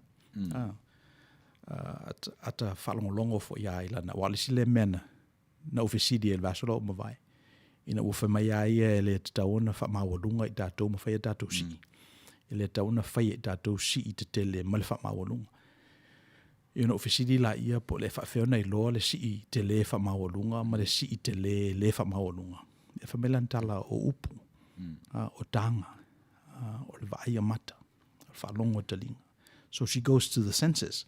Mai o ina locatai. But she didn't go a Filipin mena, she didn't go le mela wo ye le Outou Manuia. It's in the listening. It's in the listening, not the delivery. Wal mena leo dato tosi fo I masina o mawai. E ala ona lua talinga ona powerful atu le talinga nei lo le lau. So mena le na faifa pena le tua I le tangata. Ia te awa ia e maneia ia le tala le au I le whanongolongo. E maneia fo I a tala te isi. E oa I le mea fo le wota whaitawina na mawhau le stangata. E whai eia na whainga. E whai eila na si. E whai eile... E whaingatai le se issue whaingofie o na whaamatala le mea lea. O le tātou mātauina o mātātou loa le si I le tangata fia I o e le mwhai un tātou whaingoina o le fia tangata. Mwhai un tātou whaingoina le si I o e le tangata e le lava le whasoa. Ia, e le se mea whaingofie. E le se mea whaingofie lota whaitawina o le mawhauwhaunga o le tangata. E mwhai un tātou whapetau te loitanga. Tātou te lor tātou whaalongo I whaingo upu. But if we really look into it deeper, ele whengta. Ele ilo ele sil manato le whainga e tano. Yo e nan tātou I ite ia. Yo e. A o onan tātou ite. Na au mai lore o tātou whaamtananga. Ua confirm me uma. Ua atoa le tātou vai. Ai ta taun tātou mata totoa I mea. So e a foi. Pero mena te whaite te aia urto I ngā au mainga nana au mai ai le Ia pera ta le upu le Reverend le fai mai se le fai mai tu spa ia. A fai lo fo ai awane I loe lo lima tau matau. Lo lima me fai lo lima nga vale. Ai asila sila ia di soi fuanga le tau teo lai. Te leo tātou. E umana fo ai mea. Ai toe umana so o le nuu ele I o le tātana sau e no mea. Awa umana ta toe tāla ia tangata si ftua ala tu nei ia. Au ina tonu e tau tole mea le o le whaai loa mea na whai le seo lima I le seo lima. Ia na nga I mai rona ia le mea le wha seo le. O le kāre sia la wale whai mo la tō mea le o le ana. O le whaai loa o launga o taulanga. Whaai loa o le launga o lofo whai se au tu tonu o. Ora nta tu e va ili le mea. Ia nei loa la ia le. Ia ia te tauna ma fau tu toa a o le fai tau le tu spa ia tilo I tu fa o le mea po fea le tau. I no le te tonunga. Lenga a fai maila e wole la ua me tonu farsa. Ai uman sautanga te sa ili fiso soani ma ia te. Ele I o ortanga te non fale au wa levo nei lo istangata. Le sa ili nga fiso soani len sau. Sef ko ala kungi ia ko maanga. Sef ta ala kungi ia ele uman tongi li se itala fo lo to sau. E fa nga e tadi le ai I le sito maanga le sau. Le I o tu inga me fo le lo sau ortanga te e sa ili fiso soani. Pe maua pe le maua. O fo I tangata le. A le o umano ta fa matala istangata. Le sa ili fiso soani me ortanga le. So ele se mea le fone le tu sa le o manu ta ilia le pu. O manu ta ilia le pu mata o tangata. Le tangata len sa ili so soani mai. So se to sinini ila so a fa pela to te mana tuaina le context na oto ele le opule na. Lana launga fa amu I lungo le maunga. Fa pela li a e fai se mea lofa. O le ili le pū. So a pisi o se malofa mo tangata matitiva. Well, I guess in favor tato fa pena I tangata ia wa fe le malanga al malimu le oti. In that sense, o to e sea le ola, o matiiva. So o ne I loa lo lima taunga vale le mea lo fai lo lima taunga tau. So o le dia le pū. Ia, so se tutu o mai la le tamai, se fa mai ala sau fiso soani tui. E iei ese mea o fa penao na fai. A fa pe o o tangata e lua o lima tau nga vale ma lima tau matau. A fai ro lima tau matau se mea lofa, e le I loa e lo lima tau nga vale. E pe onai mena mata ai ele umai mata ina le tosi yo na fawela ia lunga o isi mea awai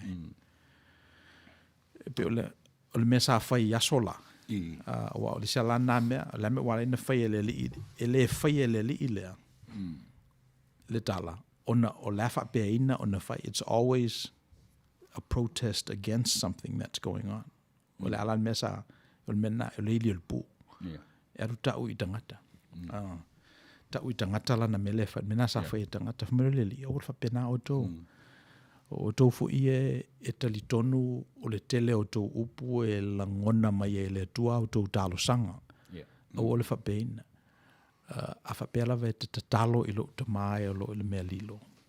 Tatala le closet. O so I eitu tonu. Failau tatalo I le mea lilo. Lua tolu whāna I upu a lava.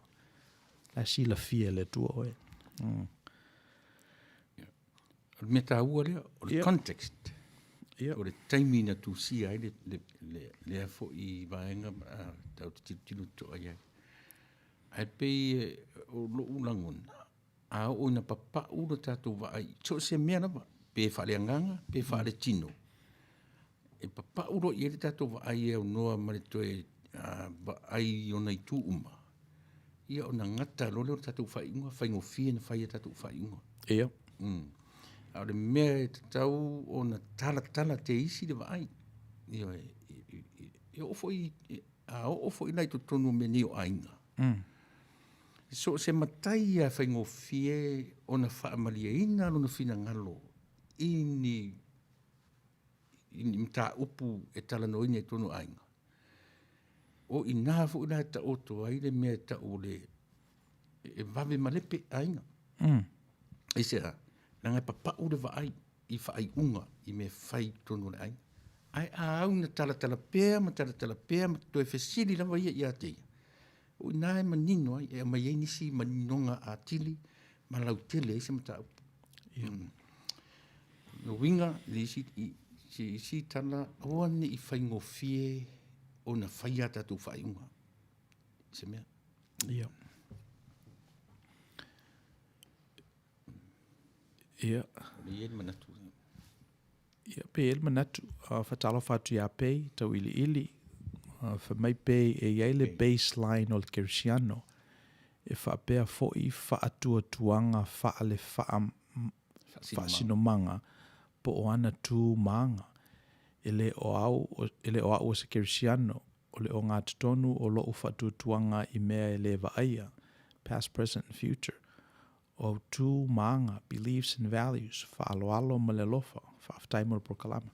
E le baseline o le Kerisiano, e pe o le au te lenga le nao o mata upu, ioe. Ioe, and I suspect that baseline continues to be assaulted. O le baseline Kerisiano I le tolu sentuli. Io ese mai le baseline Kerisiano I le luasfulu sentuli. E pe o le winga le nao o le manatu, e pe se iai ale atua. Ia, na iai la I o le tau mawhainga o le tangata, e a ngai le fina ngalo o le atua. And the best approximation is the Christian faith that we have. Leanga o lo tau mawhai fo isi tu ainga e a ngai le fina ngalo le atua, lava le atua tasi. A muslimi, ma. Ia, e se fo ia la tau, let's say, baseline. Ia, a pe li lifa lava ia lo fo I whaatufunganga ma so vai vainga I Yesu Kiriso. Lo ngā tutonu le nā o le tātou whatuatuanga. Aisea, ona na whamalosi ia e alu I tolo le tā ua. Na whamalosi ia e alu I lona ta mā I teimi whaingata o lona soifua.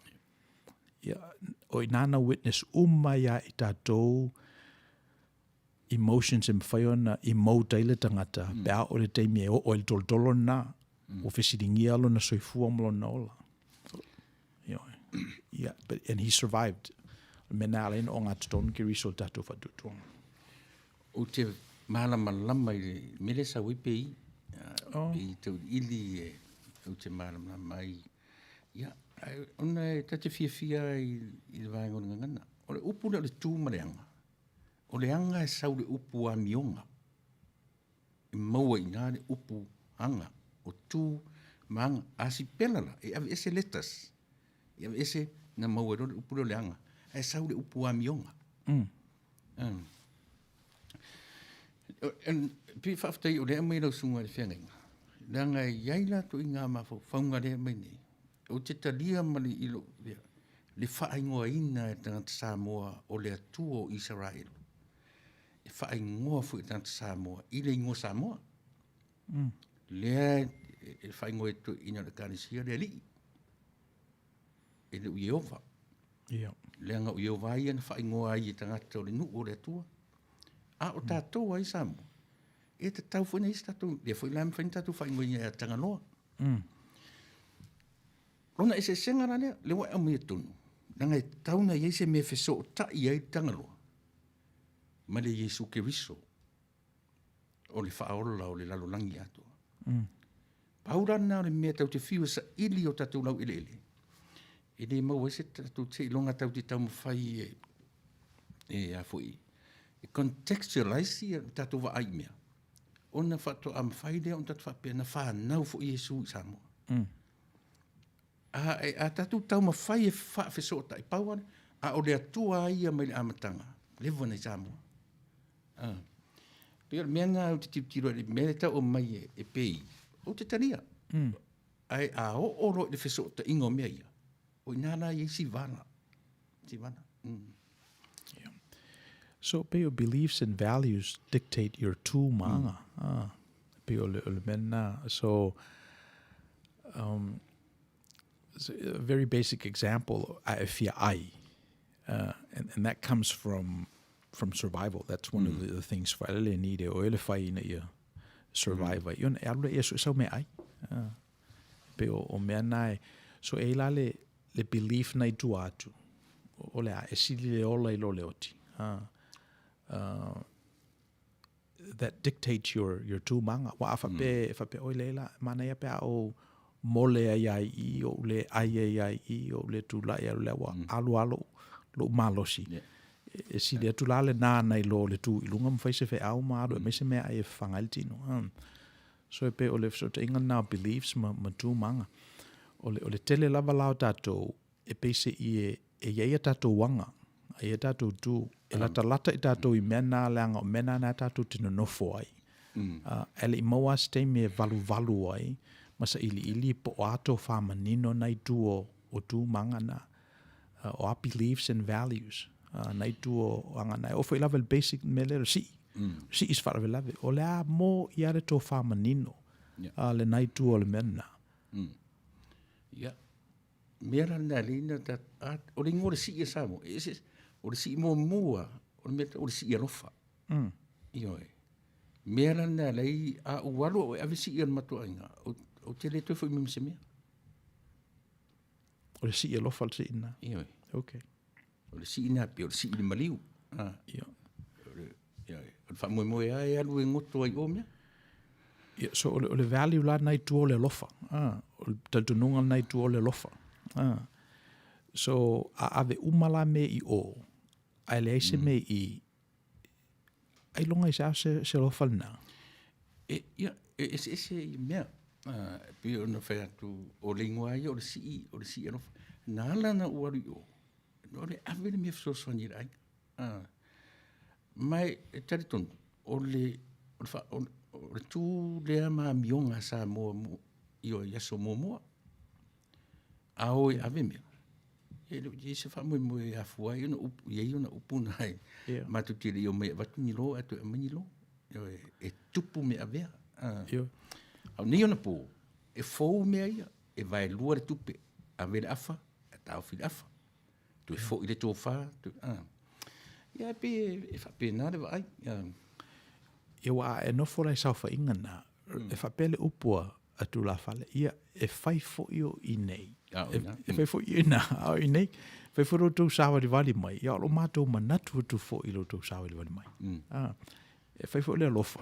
Ia le fo I nei le lofa. Ia wa aila. Ia. Iei upo na tunu. Ia e. Upo ai masini utanu ai. Lua whai wata ua o le tunu nei. Wha I o whai wa pule. A o whai wa whaaloa. Leo e whaaloa mai. La a whai la pule. Ia. A orani e toi whaaloa lawe pe a whai la pule. Ia. Ia. Ia na whai loa la pule. Na toi fo I mai leo mena. A iai fo rari whai ngai whai ai. A e alu e avere si I se ai. Ia latu e to o lima to o se piti se fulu na tai sau whai mai. O la ua masani. Io e. O te alu ma se tupe wha tanga e lau tanga. E la foi tanga tai. Ia. A upu whana nga whai. Vai. Se o tau te wha se ina nga nu. Io e. A watu te utusi lei tuaina. E wā to e taimi o tatu tina. O tau te wha se ina le tatu wanga nu umare anga I whanua. E vai se whangofi. Ia. O na tu o leo mei o. Se whatu o visiri le tui.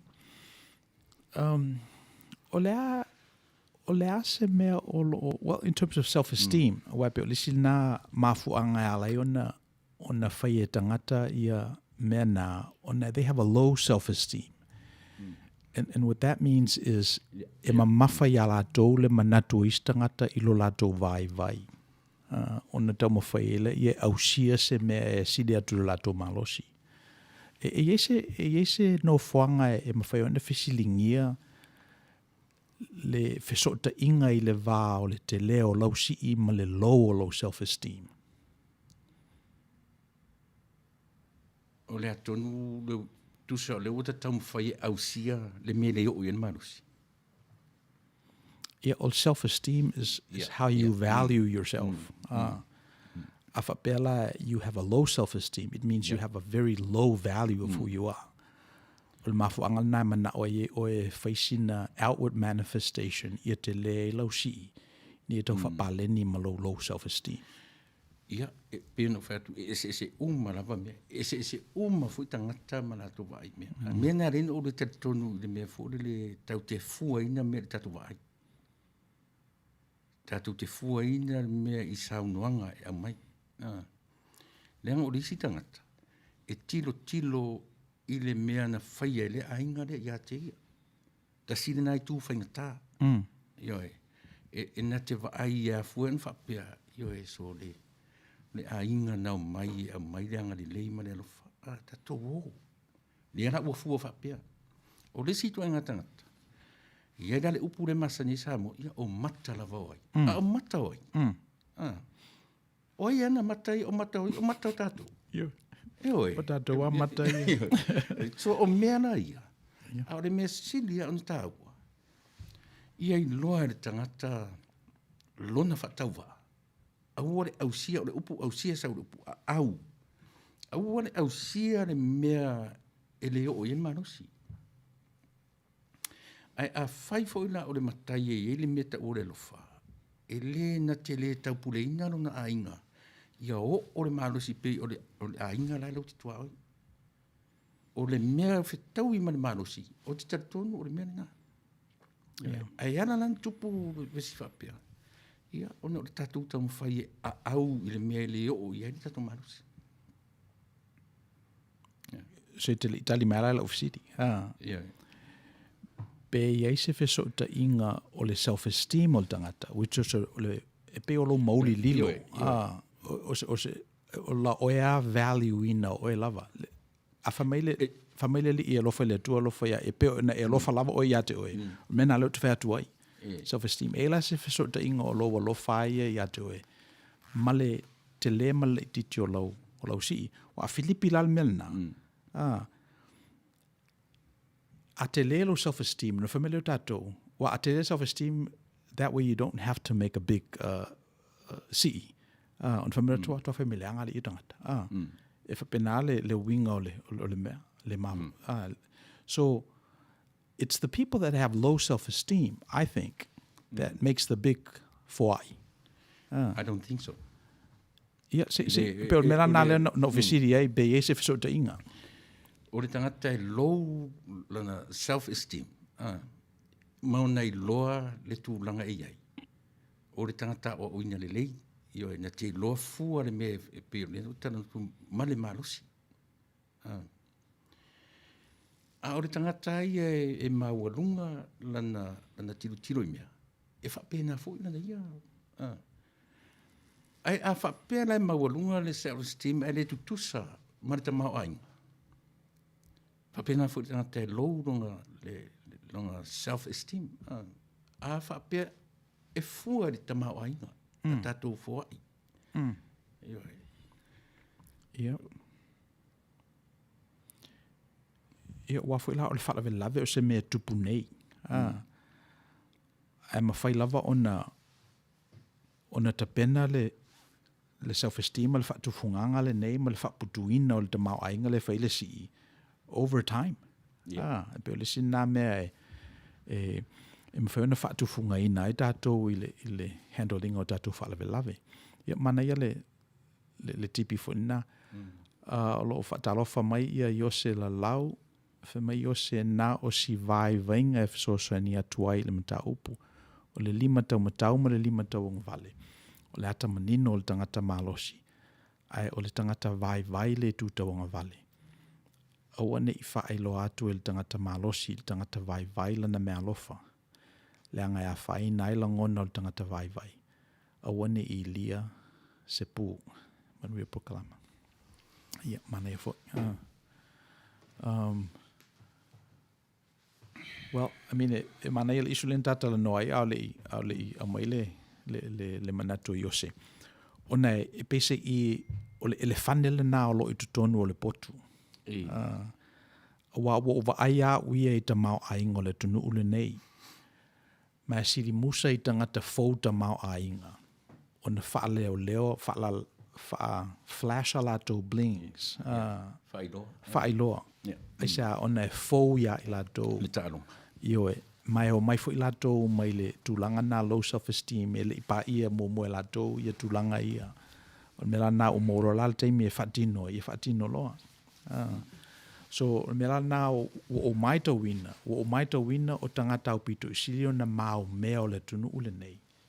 Ele flashina lato, ele whatau e lato ta vale ia Ferrari mai sinena nei, o tama fouta mana. Tama fouta mana. So e lalo manatu a whapela vai e umi o ngaosi le esteem o tangata, malama lama le tangata iate ia lava. Ia le tau tū le ia. Maneia. E te sila fia fōla tangata na ua lewa na sau whai le no fuarana. Maua mea. E le ngata o le kriri e ai u. E iai langona na e alaina umi le tele o mea. E le mwhaila, mela na o te tonu I nga tonu ale ina Yesu tata e maua mea. A o ina sa ili le fōwa I tata maua mea.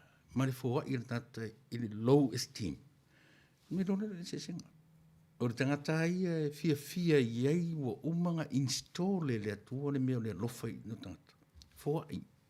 Ave. Po o a me o le to I ate ia ave. A o le tangata maua mea. Tele ana mea. A fōwa I. E fōwa I le tele. E tele me fōwa. E sea. Langa ona mawhauwhaunga. E fōwa I le tele. Ai to toi pia mea e tele. Okay. So upuna o te tūtino I ai. O le tangata e mata u, e ai u, e le se rima mawhola. Se sengara na mea I tā wonu. Ia, wā fo io, e paule manifestation o le ai u, po lima mawhola. Io le vai atu o whioa I mea. Ua venmo atu le tupe I, venmo mai I. Paule na le manifestation, wa mwhai au na whamai o te alofa I atu, o te alofa I atu, ale vai atu au minoi le nila. So I le mera lena whiside mai ia Iose, e pe o le lima tau ma le lima ngavale, pe o le ata manino le tangata malosi, I ma le tangata vai, pe se whapena ia le, wai e iei le manatu, o le tangata e low self-esteem, o le tangata vai, le tangata na. So o le whanaunga lava la pe a whape te fia malosi, I o le vea tangata e high self-esteem. Te le popolea oe pe a wheta lai te si ai, I pe se lau tā la foi. Ai sa langa le mawalunga lo self-esteem. Ia wa a square la mena ona I lola ia le o le sina wha ai longa o le vai. O le tangata mawalunga le self-esteem. Ia latu mal se lau tala. O se tangata, o whai longa na o tangata vai. So, e pe o le manatu o Iose. E pe o te manatua I nai ia le tala wha ele le na wha matala ile. I le to ina intia le na whai atu I lona grandson. Son e ei luko e lua nai tutonu I ate oe. O le luko leanga ma le luko le lei. E tawa la luko I ia so uma. Ia na wha mai lola I o le tamititi. Grandpa, o ila e malo. Luko le lei po le luko leanga. Ia wha merito ina o le luko e te se whawhanga ina. O le luko e te whawhanga ina. O le luko na malo. A e fifia e whawhanga le luko a mio leanga. Ia e malo fo ila wala mio leanga I lodoto. A whawhanga le luko le lei. Ia e whapena fo ila vona. O na malo le luko le lei. Malo, mane. Ia. Whai mai vai u au mai whaaftai, ma whamanuianga, mō lau si I atu. A fia maua fo ini whamanuianga, a watu mai I si I ate oe. Okay. O le ua tātou iai nei, le whene e tala I le Zoom le ale, O le ala le taunga o le si pe a fai le Zoom. O le Zoom. Le si Awa e tala nei le Zoom le na o manatu. O le ala le mea taua. O le ala mea taua. So e pese i le taua le fisanga ai. Wale o fisanga i lungo TV. E pe taua le venmo atu le tupe. O le mea sili o taua i pe i alfisili. O le ala mea le i tu o le wha mai le. O le mea le i tu o le wha mai le. Whaia me uma manata mai. Ioi. O le winga la o le pe na ufa mtala ina le matu si I le fast supporters group to one of our members. E le mautele I whaatino ina le si I masani. E na matu wala au I le ainga le tina o le ainga. Wha matala I ai. E le ngata ina na matu nofo e waha mamau e out of state e le toa tele o le group. Ia e ua mata fefere o fisa watu. Ia e whewa. O na o le whamai. Ia lea lana matu ta pena ina. Ele tua inga ta pena ina leo le si ile. Ana matu whaia. Na whairungo le sumu. So ele ta ua pola pet. Pola tu inga whaingoa tau te whaingoa ina. Tasi ale ngor si. Nara na whai o le alofa. O le tangata lea na matu ngā rurue. So na matu si ile lungo le awala fōura le wa mai. Na whairungo le sumu. Whaitala. A vele upu wha mawhanawhana. Ia na whai atu rolea. Ia. Wa wha maruru atu wa le talaina. Ia o le malo e pio na masani ai. O na tō te sira fia. O le whianga I tatu ma whama. Ai o le matu se leni whatau wa le tau ina whai tau wane ai. Ia so matu mana tuatu. Ia e le uso o le wō. Le ra o le awatu. Ia anvelo I lungo le venmo. O le se leni. O le se leni. Ia e. O te tari tonu na. O le mesili la nana ta mai lana whainga. Ia. Ia wa a nofo lama ma fau le vengo le si. E alu te teimi e ma popo I se fale o se ainga. Wa tu whaile mea ai na I tau le lea ma na I teine. Wa si ma ilma tu pala. Ia pala malo ma. E se le telefo na mea. But it seems like wale o tu taua la mea na. Pawal me taua. Ia venmo mai lau tau se leni. Fisosoani. Lau tau fisosoani. Io e. Ia o le fisosoani le ta unga o le se leni. Io e. So mana ia. I mean o le ua. So o le fisiri la. O le ala mea whaile taimi. What are we going to do with all this time? Le ua tele le taimi e whaasao mai. Ua tele o le tongi e pasese o I valele po ta vale. What do we do with the time? Whale a onga me uma. Ia. Ia e. Au tatou iei le whaamai o le taimi lea o ina I tatou. Iso se mea. O le taimi, o le me whaalu, o le me whaonga. Ia e. Sa oi upo to ina. Tau te whioti wholava o tatou a onga. O le whale a onga fōwhona le mo tatou. Okay. Fe mai ia pei e iei lava le manatu fia fsosoni atu whaaftai pei e le aise pi I tanga o le self-esteem le si I alofa ona o le whaaleo o values I tū maanga Samoa e whaavai le wāwhea loai o le whaatinonga o le si I alofa ua uma ona taatia lona au wivi e whaatino ai ma ona whaalolonga. Yeah. So that's huge. I mean, o lo talanoa ia pe I le vā o tātou fisota inga whaatangata, o tātou ainga whau, o tātou whaia, le whema ia e to ina o na totofi mai ana mua. So me la na whaavai lunga le si alofa, ia le whaavai lunga se self-esteem. Ia mana ia le whaapoponga pei, whaafitai. O te whaasa o ina le tūlanga le whema I pei. Ona o wivi wa uma o na whata oto. E le ai pei ona o le saunga la voleo langa. Mele o te musu e le mele o le tātou whaalongo I upu e presenta I se sua. Ma tātou wa aire wa ai whaatangata. O tātou whape, serfia tangata o le ainga. E serfia a. O te musu o te o ina mea, ia ale fia tangata au ai. E fia meola, e fia solfanua. Le ranga o upu aia e tāua.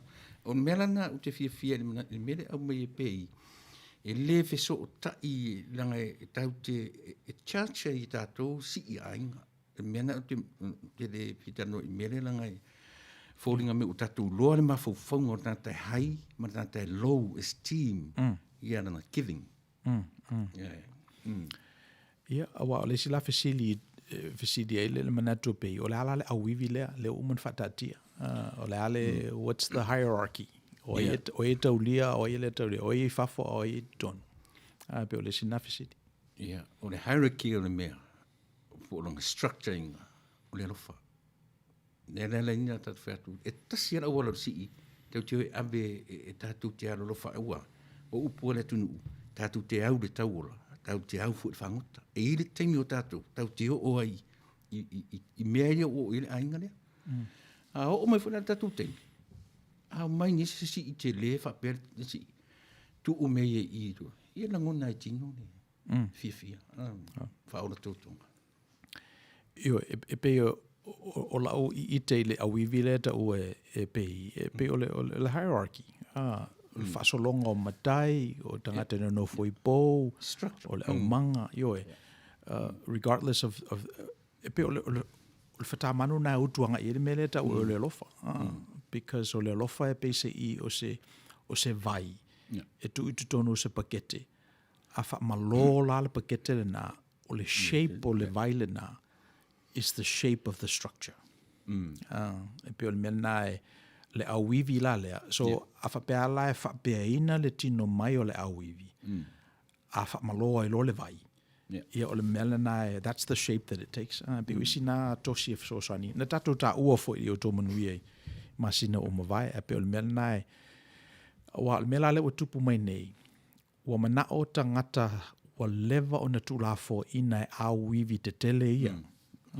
Like le mana o tangata tu le mele na ma te lepe le awivi le na le sa wai le manatu le o le would deconstruct la to your criticism the gender conversation o famile vanga sole ma to ye le male le female ale you know fela ma to no foi le awivi na e la se lofa o to no le awivi na mawai so ma to sao e wa e tawalana nei loa pese io you know tatia ia le pa io le tunu ai na o mai ke ia missionale to tonu fa mai lola ia le o tato ainga o lato o mai fai al fina ngalo le tua a mata lo ina ta ape fa le mea o loa le maleanga wa tala na le li oi e alo tama o ilo tina o fe o yelo tu fa vini tangata fai al fina ngalo lo tama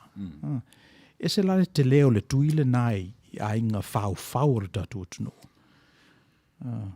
Ia, e pei o te musu ana usunga le whengenga o te anga I te le Sauno ia. I mea ia, o te anga I te le ia langa tasina lea upu matu ia, fau. Whaitete ana te tala noa, ia, mo le judgmental ia le tatana noa. Pei o ke whaitete ia I tūranga ia. O nei,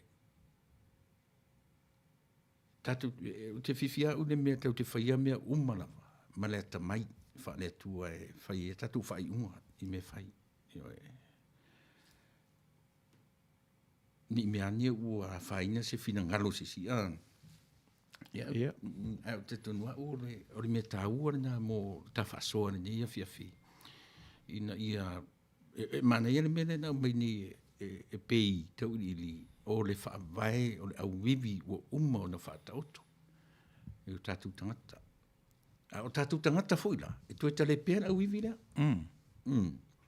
ia ona o lea ia ona o ngā mafuangane no whangaire u whasa mō le tamwhai a au e au sia mea le tarwhia ngai ma le tamau ainga o iai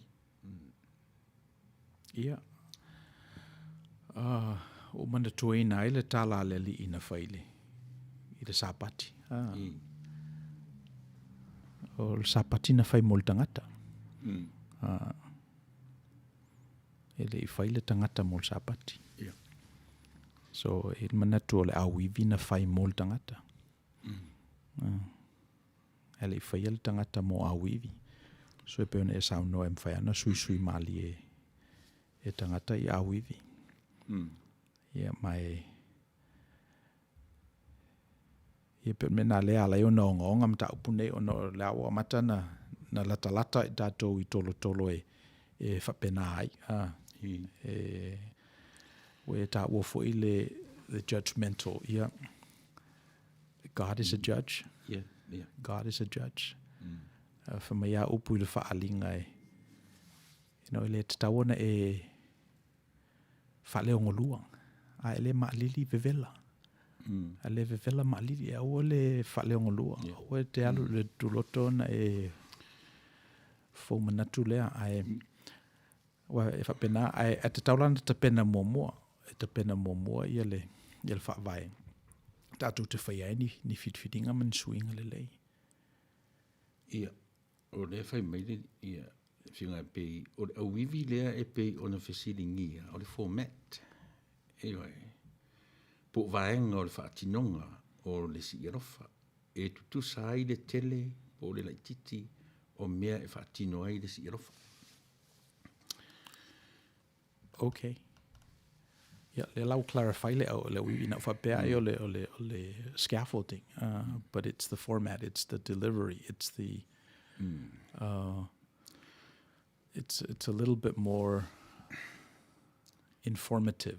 I'm whaina sui le titi. Whapea ui o le au wivi o le mea lea e pe on tatu tala noina ia. We live in a gendered world. A tatu wa ifa e whalta e le te latu, it's either you're female or you're male. And that's o le au wivi le na ua lewa o na whatatia. Ia tau sanga e tele. Le wa mata nei o na fisilingia au wivi na o na uto tele tangata o le wheda I tonu. So aine fo ila le wealth divide o le tunu une I uto tele atangata e le fiti tu tonu o le people with means. Le ai alu I lunga I le stock market ia e pangalea o lo to tele atangata o lo le inia la tonga luenga. Let's take a Tui, did you want to say something before we take a break? Yeah, it's okay. Yeah, let's take a break and we'll be right back.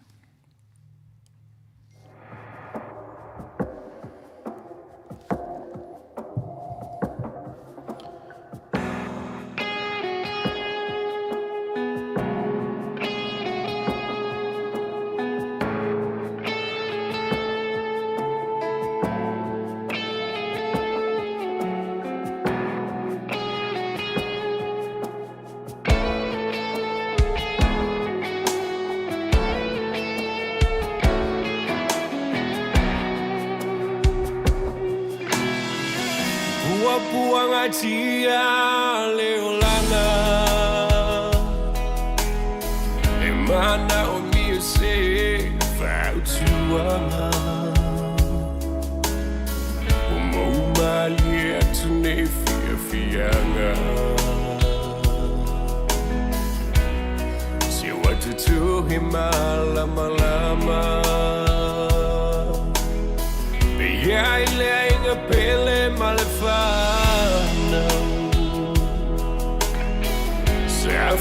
Moe moe, eu na fava bau. E tanke a italinga landa toge valau. Se daddy to sau. Fa mole mole, lo ali. Whoa, we know a day. Fai go fie oh my leoti o tua te se oli e sili ai o na tu e foi le ai na moni o mo mali a tua pua o tina now le ai so sao le fama vau ai tangi pe ai talinga lana tohe valau se daddy to sau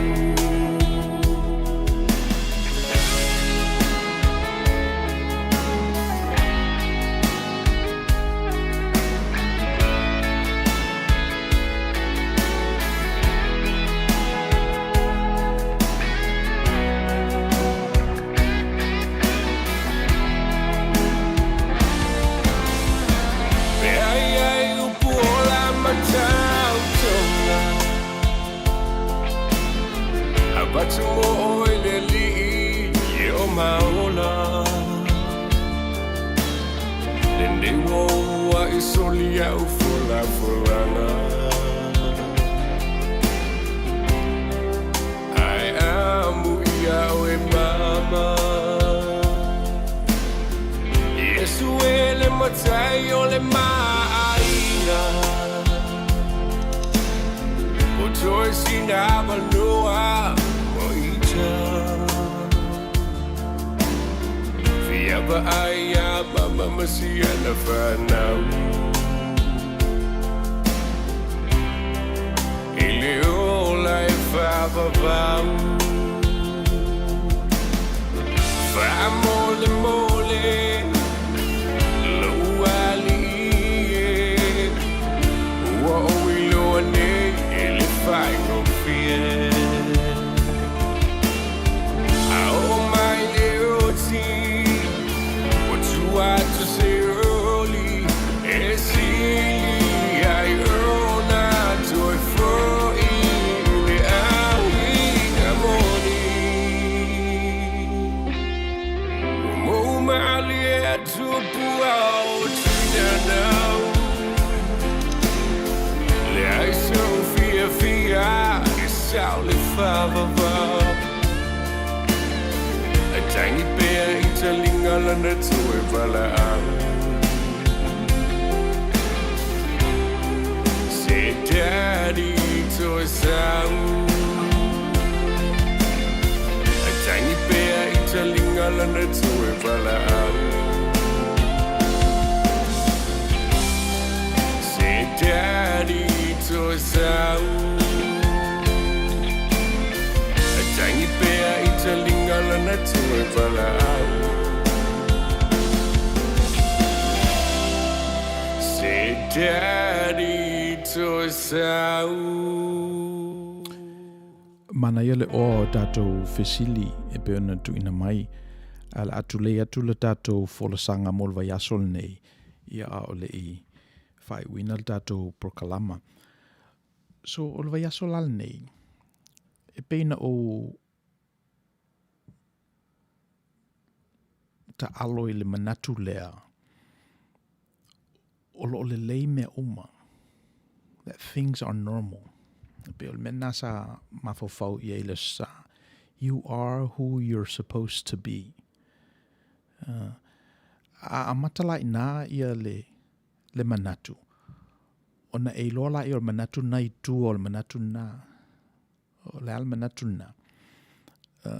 That everything is as it should be. If you are who you're supposed to be, afa pe o oe le te minei, o oe le na e te tawai. O le presupposition la, o mea umalava sa tutupu le tuanai. Na lato te pena ina oe mo le te minei. So o oe le te minei ele se askengi po se me fafosei, po se mea oi o te ia o whapea. Le ai o le mea nana e alu I ai. Mea nana e sau mai ai 5 tausanga talu ai. So o whate inga le na mawhale nei ma tui le break. Whe mai tui e iai le tangata mativa a e aloa ma tele mea. E pe e iai alo na winga na wha mativativa. Ai ui te sao. Ia e pe ona ufai atu e fwoi lava tangata e tonu uro lava I lunga. Ia le manatu lo whatauwa. Flash solo ia le wealth. So o le winga lau tala o ia mea umalava is how it's supposed to be. Pe manatu na le sa whalele. So who you are is who you are supposed to be. It presupposes that there's nothing wrong. And that everything that has happened over your lifespan happened for a reason, happened for a meaning, and who you are today is how you ought to be. So e pe o mena na amata ia mafofonga. Ia ona apalaila ia o re tio atale na I le kalesia ma le lotu. Whapela ia ina ua maliu le lii, tu mai tunga mau, a fiwa e le langi na ua mavaele fast furu aso, 5 aso talu na tu le li ia fio mai le nganga pa ia, i le aso Pentekoso. Ona amata i lola i ona faule melea, mele uta ua nei tatou le kalesia, o le lotu, na fawala na i tangata na iai e temina, salo pe se lau mon tupu, na i fwai nai tina, tu tasi ala tau mea, ua mai ona vai la i division of labor, o fili ti akono la tau te tufa ina mea lofa, mea ai, mo fine ua malili ua la tau tane, ia manai tamaiti fo malili ua la tau matu. An fa penale fo wina o le kalesia le amatanga. Tupu mai lava la ia, o mai loa i le 10 sentuli. Ia amataro le into e maho fauta ngata. Pele o le mea ele te tau ona fai pe te tau ea ona yeseisi la asanga e sili atu nei lor na. Ia mo i lato lai malama i le church history o vai te mitono ana le Reformation. Le afe 5 se laus fitu. Na ana tu ia e Martin Luther ia le 95 Thesis i le falsao le Wittenberg i Siamani. E lu ia la ia le manatu o tai o le kalesia. Te mina atasi fatutuanga lotu katoliko. Mai whapea lala na tala, o le alme tātou te whai ai, whapea ia tātou sauninga, tātou tāpoinga, o tātou sakarameta, pele o te tau ea ona Yesu suinga. Ia o le vana manatu ai ia tangata foi, pese i pauleo tangata na toa, i ona foi tūpulanga. O tūlai mai Martin Lutelu, mawhai ana fesili nā, mawhesili ngia tangata sa te ia le kalesia. Ia, o le mea lana tupu na whanau mai ia le kalesia Protestano. Ia nā lai tupunga uma mai ia kalesia Protestano ia nei ese mai nei lole, le Katoliko Roma. So, mo ia la o sui le kalesia Katoliko Roma mai le Katoliko Roma na ia le amatanga. Ia ale pese ia whapea ia le winga o kalesia. A mese kalesia ia Protestano. Peina whaavae mai le kalesia Protestano i le protest. Na whaavae mai i le manatu e iaise mea o loo lei. Something's wrong. Ia na whau mai e ala ia o le kalesia ia tau sanga e 5 se lau. Whatutua tangata ia printing factories, print time, distribute il tuspa ia. Wa matona tūlai mai ia sosa ia te lato te whaliliwina le tuspa ia i ngā ngana le atunu ma le atunu. Wa mata ona whaau u whaiwheau ma tala i tua ia whaiwheau o le ngata ia i lato e oforo lato soifua mo le ngā luenga. Ia i lato fo ua whai o lato te to lua o lato ainga. Ia ma whao ngā lato ma la lato wofo i le tua malana ngā luenga. Nā pese i ua lautele ai le alua le whatutuanga kerisiano. Pela na tā ua i teimi ua mawai. O le technology sa whea ngai mai tātou. O le printing press. Printing press. Nā sa amatai ona whaalautele manatu. So se tū lava o le lalolangi. Ile i o ia ia le tala le ua mwhai ona whao ngā ia pamphlets. Mwhai ona whao ngā upu e tu i lungo o pepa. E tā lai ai ia le tala. O whao ngā ina fwera le ngana lava le tunu uia. Ia nana o atua i le afe valu se lau tōru sfuru misionale o tātou lau ele. Whale liu fwere tuspa ia la tātou lava ngana. Ia le o tātou mawai ia le tala le lei e Yesu Kiriso. So o le mea lana o ite i aima invite i tangata i le sosa. Pele o te tau ea. I o tātou fwoi tūpulanga o na se ele whatutuanga kerisiano. I sisi la asanga ese mai nei lo le me pe o na tātou iai. Pele o te tau ea o na tātou tūlai mai tātou ia kerisiano. Ma se ito e tilo po o whea o iele fina ngalo le tua mo tātou fwoi taimi. Ele ngata i lea, le alu le teknolosi le o iei nei. Ua mawhaia ona o mawhatua atu i nei mawhulu o ina. Mwhaina avatu ia se manatu i a e utu pupu ina. Ia ina po feo ia ina. Ele ngata ina i le taimi nei, le live atu il tato proklama, au le ina fo ina ua le proklama archive i lungo le internet, i mwhena e asi fo i le vaiaso lea. So whapena le wingo le malaya ma le teknolosi le ua i nei tato. O le fesili la ma le lui, pele ua tatau ea o na upgrade la tato mta au pasilisili.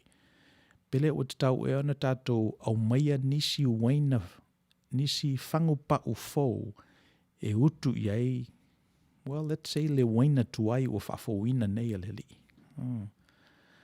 So e pei o le challenge le nā mo le kalesia i le sa.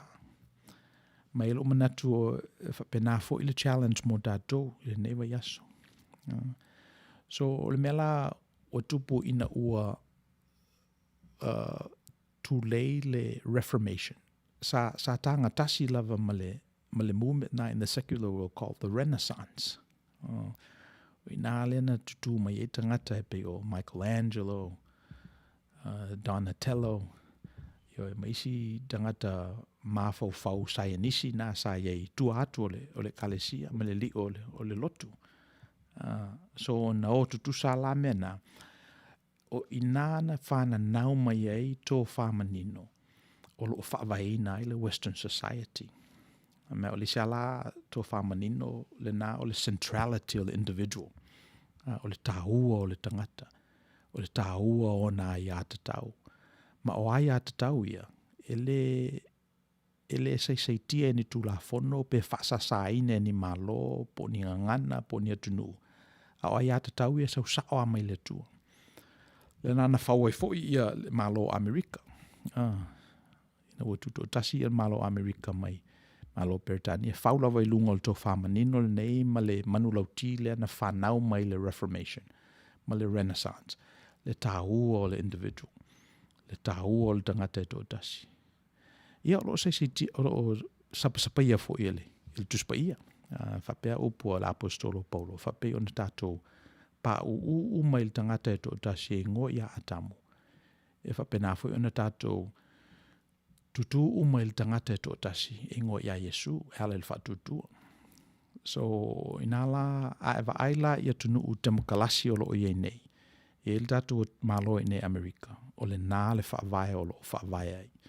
Le tāua o le tangata e tō tasi. Ele manatu, you are innocent until proven guilty. O lona winga po le lava le anga sala matu ia na e whaia. E amata lava oe e le tua ina oe. You're innocent. Se vanga nā lava oe yes evidence. Ia e prove ai. Ia oe guilty. O le basic fundamental non-negotiable jurisprudence le nā o le legal system ai nei. Ia maisi fo i demokalasi. E amata i le innocence o le tangata. Ia until proven guilty. Of course, e lata ia, because the devil is always in the details. Ona e loai fo ila ia tele fo i tosi o le mena. E mo ia te le mapapata le rubric le nā tātou te tuua i lalo. I le tele o langona. Ia the devil is always in the detail. So amata ina. So, o le mela na sa fai i le aso sa o le lui i tangata. Ia mese ia tangata kersiano. Pele o te tau ea ona upgrade la tātou conversation. Yeah, especially le teknolosi le wei nei tātou. Supposed to be, okay, you are who you're supposed to be. Ea pe amata mai ala i le mena. So, o tātou na whau i le protest. Tātou kalesia protestano. Protest tātou ona pe se yeise mea na se pe yeise mea na leanga, pe yeise mea na le ato toa, pe le manino le faali mai le tua. Ia e pe o lau lui le sal nei. Yeah, well, let's move on. Let's move on to the next iteration of our faith. Now, o le tala la il tuspa ia peina whamatala i le sa, o le tala le ia iona. Pe masani umatatou le tala ia iona. Pe se i na iaini tangata mi o leanga. Na nofo i le ioni neva. Salo pe se lau lus furu afe la whai o tangata. ai la ua ia lo lātou whaasalanga ua atofaina e le tua. Ia ona whai atu la ia o le tua ia Iona sauia i nā alu e tau le tala lei. Warn them. Ave le tala le launga i ani deva se i. Ini lātou ilo ai lo lātou se atonu ele o ilo e lātou se. Musi Iona. Sola Iona i le vaa i tā sesa. Moe Iona i le vaa. Whaila lātou vili. Whaasanga le vili i a Iona. Ia ona laforo le e lātou Iona i le sami. O le si meo te mantua ina le tala nai Iona. E pisa i e whapenale winga o tangata. Which I think o se winga le lei. O le ale winga. Ai eise a wha tele e tupu a o folau se vaa. E te taua ona eise mafuanga. Ai eise me whalawe lave e tupu whafose i le tātou folaunga. E te taua ona eise mafuanga. Mai o le mela nasa whai lātou le vili ma ua whaasanga le vili i a Iona. Mele le sa wele mele a tātou e tawana blame seisi. Awa a fast forward la le tala, ona tātou i loa i fo i la i o le isi fo i vaa, sa whātia, sa moe il tangata i tua il tau muli. So le parallel na, au le esenga, o le tala na ia Iona, na whātia le vaa, a o moe Iona le tau muli, na lafo e vaanga ia Iona i le sami. Ia a o le, a whātia o le vaa, a o moe le li i le tau muli. Whamaina tūlai le li i ma vavao i le matangi ma saviti. So e pese i o le whaafeua inga le nā o le tala i le whenga fau, ma le tala i le whenga tuai. Ina ia tosini ni i e fo i lo tātou i loa. E ma whailawa i tātou o na whai unga. Ma tātou sawa vali i ni mea ese mai nei lo mea na tātou masani ai. So why o le resistant la mai se pastor o mea nana tātou masani e ia le fo e saumana o e sui ni mea. O mea nā o atole 5 se lau tau sanga o tātou no nofo ai o nā ele lei. E pese o le resistant la ma le tū leile nā e mo mua lava o na maua. Ia, te lopa le alfina ngalo le tua. Wai whaia lava lona fina ngalo. So back to the story of Jonah. So tolu aso o nofo Iona i le manawa o le ia. Lua i mai lola i e le ia Iona i le paumatu. Salamo Iona. Ia ona alu lola i e whaile tala inga. Walatu i Nineva ua whaila na launga. Fast furu aso. Iona o orole o le malaia i ate o tau ona o lo tau amioleanga. Ia whamaila tala ua Salamo ia tangata Nineva. O Salamo atua tangata ia saile la sanga mua o le nuu. Wai whapele tala o le nuu e tolu aso e la la ai. A o Iona, whamena al tasi ale aso na la ai ma whaila na launga. Ia amataloa na Salamo tangata. O ala i le tupu o Nineva ia le tala lea. Ia mwhantatou tosini ni i ma whapea o le ale launga te lea a Iona ua Salamo e tangata. O le afo senga sala matu ia ua whailo e Iona i tangata Nineva. Ua lato i loa ilo lato se.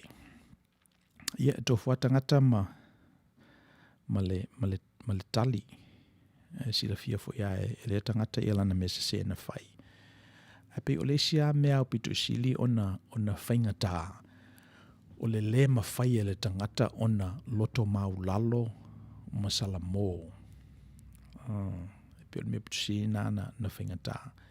Ia tu e ia la le vaaya mai e tangata i le Salamo ma le loto mau lalo.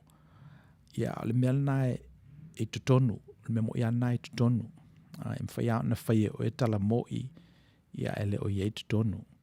E mwhaia ona e anga alofa ele o i e se alofa e tutonu ia te oe. Humantua ina el tato whaita wina o mua koronito mta upus futolu vai asu yon tu atu. Whamai a whapea lava e tenga ngana i ngana ngelu a ele iso alofa. A whapea lava e te tu whao me i e matitiva e leiso walofa. A whapea lava e te tu ina atu lo tino i e susunuina e leiso walofa. E maule ia te oe. It presupposes e le fiso ta i mena e lua. One doesn't lead to the other. Tu sa pe tu whao me i tangata matitiva. E le se whailonga nao le lofa. Le lofa o se me i tutonu. So whapena whila salamo, e mwhaiona whai au tala, e mwhaiona e nofo i lunga o le ia tala ma le fuefu, e mwhaiona e anapongi, ia ale salamo lava. Ia whinga tā lava. O na maua e whamanuianga le atua. So o le tala la ia iona ma nine vai pese e o nai ona winga na.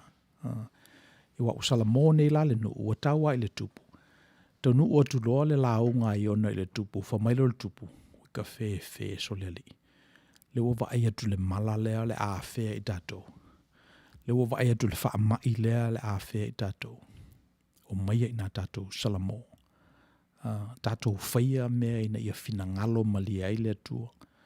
Tatou nofo i lunga o le ia tala ma le fuefu. Tatou whaia le anapongi. E le ngata e anapongi i tatou. Ai anapongi a tatou whanau. E o lawa i a tatou manu. Au le toi whawhangaina. Ia, o wa ai mai la le atua o salamo tangata. Ia, whamele tala ona relent lola i o le li. Ona salamo lo fo ila i o le atua. Ia wa le sila manatu na o to ina le sa. Who you are in the world is how the world occurs for you. So fateta inga, a whapea ele o maua o ele alofa i le lalolangi. It's because you haven't offered love in the world. Tele ia, let's say, Christians vai, baby Christians talavo, e mana na o e sui le lalolangi mo lato. Ia le mea tauna amata mo ia. Amata ia oe. Alofa mua. Tu uava noa mua. Wana salamolo lava ni neva. Salamolo fo ile tua. Show up lo la i o le manuia. Wale o la le sala ia ni neva e pe ona fuafuaina le tua. Ona lo la tuanga sala i teimi utu nai. A wata lia le tua le salamolo le nuu fatasi malalato ona pongi. Ia le nana le o ai ia le. Whalawe lave na tupu ia ni neva. Ia le me lawa tupu. Wale fie iona. Ina ua salamo tangata, salamo le atua. Le fifiro le iona, whame iona le ali ie. O leo te ilo, o le atua ami o tonu. O le atua tautalatashi. Le whamasino sili. Ia le alme le ufaya. Ue whame ia te o te alu e tau ia le. Le anga sala ni neva, le uta ua le anga sala ni neva, le o li liu mai. Ala mena le wha o le sala. Ia. Na whaia iala i ole. Go back and forth i le tolo le na that only servants of God wrestle with, or people that have access to this stuff. Whaia tu ia le tua se whaole ia iona, I think. Le me te le alofa ai. Te le alofa e tangata ia se laurus furuafe. Ima le tele o manu. Le usalamo. Te le alofa ia. Ia le fifia iona. Whamaile tala na vela sia le moaulo iona, o na tangide i le tua, o na maile le tua o le kika iona, o tupu maola ma ua paolo iona, o tue fia la ia o iona. Wai atu le tua o fia iona i le kika iona, e le fia i le tua na whatupuina le kika iona, o na maile le tua le anufe, ua ati le kika iona, ua pē le kika iona, o na le fia foi leo iona. So, o le tala na ia iona. Iona o sta mai perfecta. But e telea o onga o tato maua mai ai. So, e mawhaifo ina whaonga le tua le totoso vai o le au ona. E whai luna fina ngalo. Ai pe mena sa tato i loa mai ai iona. Iona o stangata, let's say stangata le fia. And here's the thing. I think ole tatou ngaluenga le whaine, it's not to make you happy. I don't think ole mena le olo tomu whai tatou e whai, ole whawhiwhia oe. I think ole mele tomu whai le Outou Manuia e whai ole avatu o se meaningful way of having your life. Ole avatu ni nai taunga, ni nai tō whamanino, where you live your life meaningfully. Ie se winga. Now, if you feel in the process, ia whawhtai. Ai mo iona ia. Tu sa pena whaasala ia tangata ni newa le fifia ia langa lona ia na winga. And I think if he had latched on to a meaningful life, a life that's engaging with God, then I think he would be a good chap, and we would probably lose Jonah from the canon. Al mena na lena fidifilie e to ino dato e kalesia le iona tu itono tuspaia. Ia ona e telena ia o ngai maua mai ai. Ia la tatu dato peselea iona fa umaileo dato proclama ilesi tu.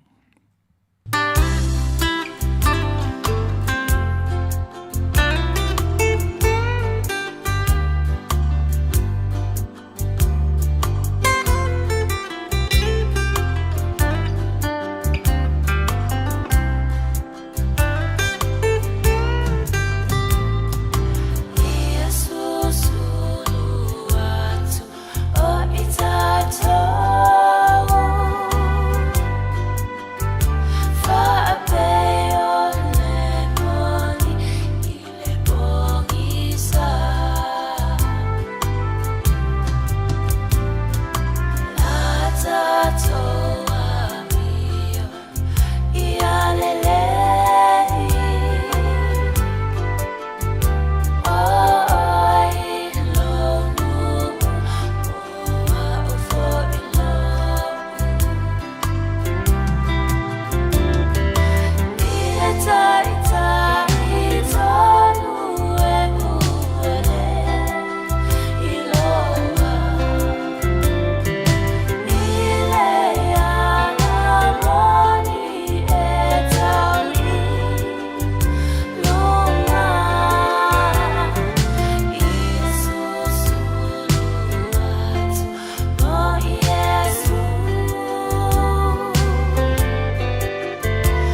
e pei o le whatausi unga la o le tala ia i ona, e pei na whawhau i ona i le protest. Pei na whawhau i ona i le te e atu i le tua. O mawhanga na e pei se ina whape ina i le alu o le na ministry. O le upgrade ina la o le conversation. E upgrade base lungo le fesili le nana fesili muli muli ai le tua ia iona. Pe e te le alofa ea i yani neva matangata to se laulos furu afe ma manu lo iai. E per fesili na mai o le tali i oe. O le upgrade ina o le conversation from protest is one to love. O wale to e te e tātou, ia wa olo, ia ale winga te e o tātou, o le a tātou te moli mawina. E le ia seise mana o e whaatonu ina ia. E sa awal tangata i ona manatu. Whapenale winga ma ua, wa iai fo le teknolosi e whapenai ona whawhanga i tātou ma tātou news feed. E algorithms ia. So mela nā le ua tūlai mai, pese i ua le o toe ngawhatia e le tangata ona protestina o lātou manatu, whamasino ina o lātou langona, whati ina ia o lātou, mea fo olo sina ia lātou, olo pele ia lātou, o le toe ngawhatia. Ai pawala le upgrade ina o le conversation, o le lofa. O mena e te taona upgrade ia le tātou tala le lei ia Yesu Kiriso. So i lau fo i tilo e watatau i tātou ona le peti pāwa e loto. O lo pui ai le moli mawina o le lofa, le aveina o le lofa. I le tangata ma le tangata. Wai amata ina, lotua oi. Ia ano whala mawawau iai, o se mea pitusili ana on whingata. La whawhewhea ona e tua i lunga ave sausi i stangata ua maliu ele yeini whai a ele se awala. O le amela ate i ana e tūfua e alu i le maliu o le isi tangata ina ua e whalongo ua maliu. Ele so awala. Al mena pitusi an whingata. Al mena leo lo wala au ne ia ile upgrade ina o le tātou tala le lei. Ia awane i whatua o ina le lofa. Awane i ngata i o tātou ainga, awane i ngata i tangata tātou te whatutua whatasi. Ia lofa mo tangata uma. Atu leila tātou le nila na, ona tātou i lola ia. It's the thought that counts. Ona tātou i lola ia le tāua, e le tāua mamone ma palapala malo, le tāua le seleni ma te utusi ma fisosoani. A o mawhauwhaunga, o tālosanga, o wholofa. Basi o mena tāua. And then the language o le social media, o nai likes, o share, o subscriptions. O le currency fole na, tātou te o wholofa i tangata. I mai fautel le mena mo mātou tupulanga mātutua. E o whalonga i tupulanga sia mātou au lotu. E whimana mea la tōlo whai atu se tala. Whai atu se tala alofa. Whai atu se tala alofa nei. O le whaatali se ia tōru whaaso. Talu ona ao se ipu vai, but ase mena tupu ona whai leo se whaafitai. Lei, Pastor, I want to hear from you on a daily basis. And we have the instruments. Pa wan mea o le tātou musua. I o le totoso o tātou vai. Ia. Ia maisia, te pisi o tātou. E lo manatu mena le o wala au tātou ia i tātou fo i lava tupulanga. A wala mela na tāu ai le manatu lea o lo tu leina le blockchain ma le cryptocurrency. O le al manatu na. That we have to distribute the ledger. We have to distribute the ledger. Lona winga. E le to ia se central. E sa wai ia le lofa. O lo sau mai from a distributed core. So, o la o aya ui na ia umamoe, on tausi lei ale o na ia umamoe, o ma whaale lei, ave iei upu le lei, ia ma lau wala au e whapena fo ina whai o lau lafu. Lau whanau, lau si o manga. Le neipa nalu te tua oi. Whaali e le lofa, the best way you know how. Ona lau tele ai la ia o le finangalo le tua le larlangi. Le wea i tātou ia me whaingaruenga. Ia pawale le mea lo whatalitali o lo finangalo mo lo loto. And then finally, i o tātou current event. E pe o lo o ia mea o lo tutupu pea i le lalolangi. O te mile nei e tala noa i ia i le Outou Manuia fo i mea o lo tutupu. So, masalo po o sila fia e to tele, ele mele ta o le QAnon. Na oi se dona i le isi tausanga, ma wheloa i e Malaysia uo o lewa fo ina manuti mea whatasi. Ia e share mai e la ia manatu nei. Whamai e el tangata ingo i a kiu o lo i tutonu o le Trump administration. O lo o liki ina mai ia mea o le atutupu. Mea o le atutupu ma. Ia o to tele ala tangata e pe ele manatu le o iloa nei o la tau ia ina whatupu o le whalave lave le capital. Ia nuari la sono. O i la tau fo ia o lo talitonu nangau ia le palota e Joe Biden. O le mele nā le o avea ai Joe Biden malato plestene. E peifo i lava o na manatu ia tangata i le tūtawang wale nangau ia le presidency ina o malo Trump. Na te tawana malo Hillary. Langa fo o Hillary o le heir apparent. So, o le mela nā le utula i mai nei le malo ne o Amerika. Le o matua vālava. Vālava le tūtau matau. Vāle tūtawanga vale. Ia wai le ngata lai i le tūtawanga vale ma le tūtau matau e peo na masani e a wai la ia conspiracy theorist ia the far right and the far left. Wa tato wa aila ia i le sawa a Donald Trump. Ia ele isapsapa ia ele right. In fact, na le mana na o lato e avea Donald Trump malako standard bearer. Ia whaiwhai ia wai wan whaamamuru uma na o ia na tutoe. Ia a tutoe fonga. Ia, he's very to the right. O Clinton la is to the left. Ia, e tele fo itangata na fragmented inga. Hanga yo Bernie Sanders, Tulsi Gabbard fo i pe o la tona nana fragmentina ia le Hillary Clinton.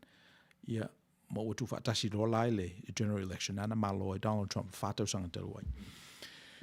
Anyway, long story short, o le mea nā le o iei nei le tātou tunu. Pe o lo o ia tangata nā le QAnon i Perkins Talofa. O lo o tū le ia le tunu. Ia versus the left. So I think o le fair question is, o fe o iei tātou Samoa, o fe o iei le tātou tofi, fe o iei a tātou wame pele a tātou le tātou whatutuanga, tātou tāpo inga, o siusinga o tātou wainga, ia mo tātou lau ele. Awa, li sian nā mea tauna mātai tū i tātou. So, le fisili tele la nā mo tātou, o fea te tauan tātou iei le QAnon. Tātou te opongi ea manatu nā, o a manatu o se ese mai Amerika, mai ona whaavae na amata i le amatanga, ona o to tele tangata i e pe o AOC, ma la tau i o mana o e whasa loto uma mea uma free, uma education, free healthcare, a o e tongia. O le onga whatia la tau i le mele o lo tupu i la tau Amerika.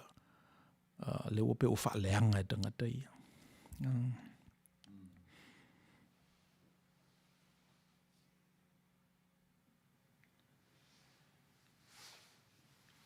Te le lo po keep track i te tangata fo i mea o lo tupu le tunu upele ai.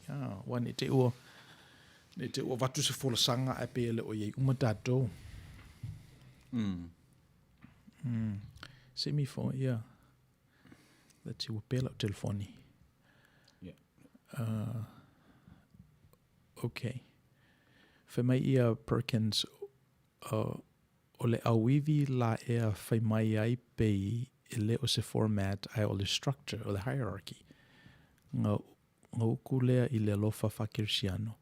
Ngā li lingi ai lea o le whaakua mai lea kua i a kumau awange i malepe. Okay, whawhtai, fia. What else? Yeah. Okay, no? Ioi. So, here's what I know. So se fale lava a house divided will always fall. Famile li ele mawhai ona you know, e tutu lia te moni i le ingo pele se pulo. You remember that story? Yeah. O whamahia tangata ina o tutu lia le li te moni mai. Mai tangata se o pele se pulo o lava nao e tutu lia te moni. It can't be from God. Ona whature li, well, that makes sense. Afa pe o pele se pulo le o te tutu lia i te moni a pele se pulo. Then it will not stand. Because a house divided will always fall. Whamai fo ileli i ele mawhai ona e uru fale i le fale o le tangata malosi ma vete lona fale. Se wangana umomua na sai tia le tangata malosi. So, o le wingala lau tala, le ua vai le tunu. Fitus furu 5 miliona le awhai o tangata na palota mo Donald Trump. That's about half the country. Eoi. Ia, o le mepe to sili o na whengata ua lulu ina ai wha vai o le tunu. Ua ia ile meta o le fake news. Ua i mo i ale meta o le fake news. Po whelava se mea sa waise ua le oto e whaitau e tangata na le headline. A ua vai po ai lei tua. Pe wata ma mai tangata. Le ngata ili na ua vai po ai links. Wala to vai e tua po whela ave ia e le algorithm i le link. So e pe wata ma mai tangata.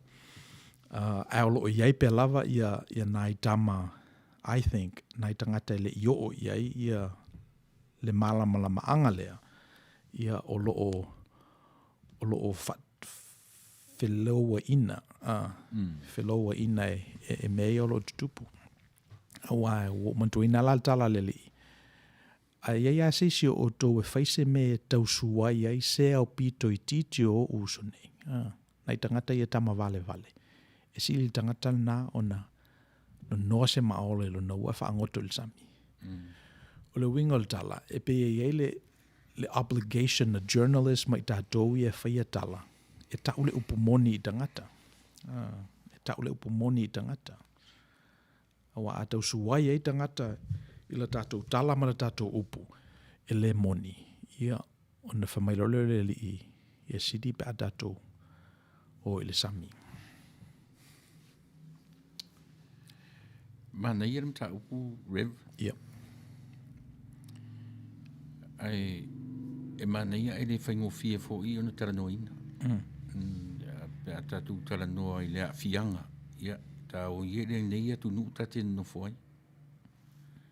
Lea wai au maia le vaenga ia le kiwanan. Wa mali latu ngā duenga. E whawhewhea na whaleanga ina ni whaara potpotonga o ni nuu mani atu nuu.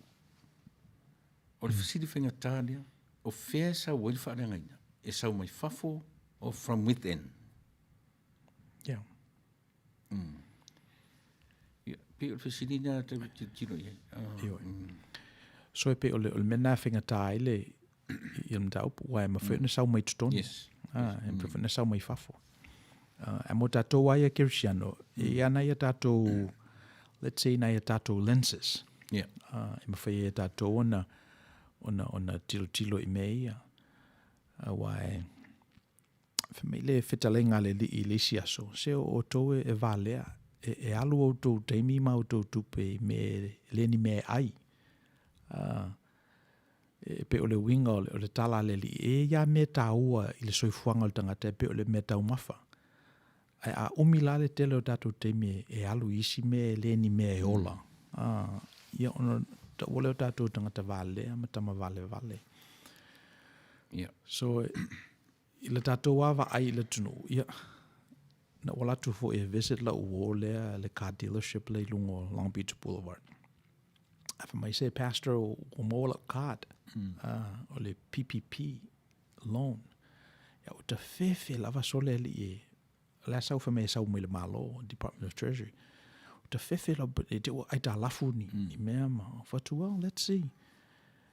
Ja, let me activate a low card. Say fai pole ale.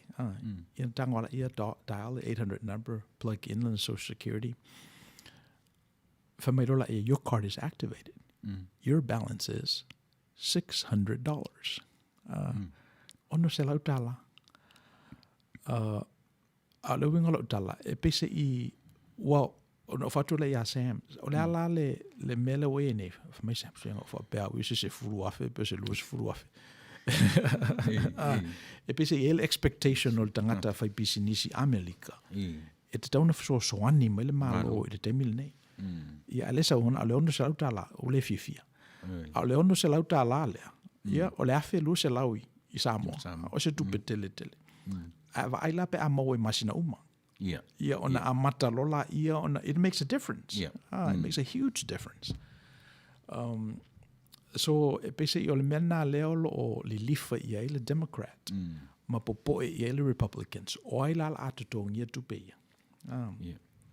Awa o le upumoni lava. E te tawa ana tutongi. O le isi le na upumoni. Taxpayer. Well, so se anga sala lava e fai. E te tawa ana iso na tutongi. Mai lo manatu wa ele se ono se lau ia. Te lopo fesa wa le ono se lau. E sa moi taxpayers. A lewa o mai. Ia te tawa na tue whafoi. So e pe o nai mena I olo tutupu I le lata mai lea. E wa o lesi la data point. O nei le na tui e ma ua ma reta I le vaccine. So le ua taunu o mai. Mai o mafo fawa I le totele o isi tangata I le o maua lava no e tui le vaccine. At wala na maua e ma ua ona o consider ma ua o healthcare workers. Ona o le mele matina no fo I le RHF. So o le mela e tangi elo loto o fatu ia steward ina ua saumo mua le vala au mua 3 weeks ago. Le la tui tato fatu te le mana o tui le tui la o kalesia mo tangata. Ia na tui ale o la to a matele io. E famela le la tui falua. Fako. E famela ntala ia tui mo mua o lua. Wa lave ina mai o lua. Ia mfefe na watu le lave a ile na istangata ma. Puia mai urua mai le whamaima. Yolo wingo lo tala. The devil is in the details. God is in the details. E tawane ni ilo tosi. A o nai data points e langa e fo manatu langa o le nai e nufo fale sa tu ya ma umata to nai si la fia umai o e me te iloa. Ia ma fetu unai e tu sa malfasinonga le nganga o le tu e ate oe.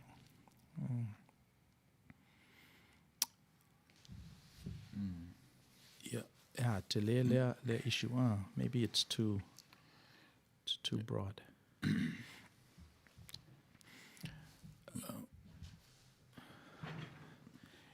O le si news item le na o whaitau ai. Ia wafo ilai leo o matana na tatala mai le te leo mea sa ta loka ele vaenga. Aiwa ini fo ilai ilo news feed o leo mai ia isi articles fa le pese ina te taun e whaitau e le whail election. A leo o matala mai le floodgate. E pese ina i tangata i le tūtau matau o le spectrum a Gersiano na whapea ana se I sala mō lava Donald Trump I ona se. Ana se I tau tino lava I alona se. Ana se I whamawa lalo I lumo le tua ma le tunu. Ana se I apologize and repent ma whai le tunu o se ia. E se manu e tū. Se manu e tū. Ia ele o le mena antupu. So... A pi o le mea whaingatā nai tangata te mini. Pi I e whai o lātou le tua Biden au le tūwha I a Trump. Lea la ua langa na ngā manatu, ua leva, ua puta le ainga, e le na o Biden. A o rona au ainga ato, ua leva na ai I limousina. CCP. Ia. E pi, la sa ua whamtanga I le mea. Ia. Wapi ole poporinga tele ale ole lalulangi. Ele o kele isi mea pe ya CCP ale tu mata imro no mai. Ia, e pei fwoi lava le tala le tatou whaitaua ia Samuelu. Ia, male au mai o le finangalo le tua e ave essay e li malana whanau sa whai mata i tai o le nuu. So e lo manatu e whapenale winga o le tua e teimi e reset ai, e teimi e jubilee ai, e teimi e whamangalo i anga sala, e teimi e whaafoi e whanua i tangata e ana whanua, whaasa o loto polonga. Au tele o lopo polonga tele i a tātou, pero sina me tau o whea o lo o polonga i se meo. Ua e ta ua le mele o le iupeli, au tātou ta mei tasi sa moa. Ia. O le tātou atunu o le atunu whaitau tu sipaia. Ua pasis o whaafia ai le whaitau le mele o le iupeli, a o le iupeli tu e whaafoi whanua. Tangata e au whanua. E leo tupu le mele nei a tātou. E leo tupu. Ai o le e se ala ngona ia la me tu whaitau o tu sipaia pe le o manino i mea ia. Ia, ia. Pe o le iupeli, well, o le awha mai tātou lima suru sanga. Ia wafu o le tau al tangata e se mele teimia le tua. We're probably thinking of it chronologically, but kairosally it's different. A pe o le iupeli, e whapea le whapupulanga, o se mea ua mātu ia, o se anga sala ua onga, o se avenga ua mamafa, mō tangata, ua si i elo latou leo maala langa. Ia ona ta pena lola ia le tua o le melea, a le o mose, a le o se tangata, a le o se system, a le o se malo, ia o se isi awala e whaatino elo na finangalo, le tali, le alanga al tangata. Po lea, po le whainu mera. Po lea le tu inga, au le mea o lo au mai. Ia tu e fo i mea. Le aunga atua le nao le mea. Ia, wa atu e fo ia ia tātou, wa o tātou e ana mea. So e pese i o le, ia, pe o le fofole na, more totalitarian regimes. O le fofole na, o le iupeli o ta whafo i mea. But as long as o lai a iel to telo tangata, o le sina mea uelo nei, o le malo lava e whawhangaina ia o tangata tongi lau salary masini lau siaki, ia o tangata na te whaalongo iai. Okay. O te manatu o le a whaangatai il whaapoponga o le tātou i Outou Manuia le nei e fiafi.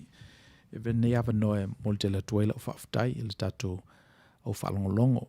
E le ngata fo ia i lātou lo whai mea lātou komeni ma mātou i loa atu.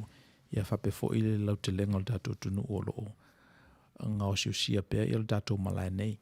E pe lava le manatu pauleo sina tolo o tātou te nuti mea ai. E mwhena tātou nuti ina ia manatu o le atulunga, ia mato whamanino fo ia tunu i whafo. I se tātou lavanga ngana. Ia ma le sawa fo i o le tātou tō whamamao ma le whautanga le loto. Me le mo te le 12 whaaftai e vea o masui o le fionga le whaatono o le siufonga le tāo fo ona o le tātou tunu. Ai fo i se manatu ua sala po se upu fo i ua so ona lafo. Ia whamangalo mai le au ona. Ia o le temi nei ia manuia tel whaasausonga o le tātou tunu. O lo tō o ona o Misipouena Tagaloa. Mai Outou Manuia. O me masani. Au tātou e iwa i temi whainga tā o soifuanga ara le wha ma.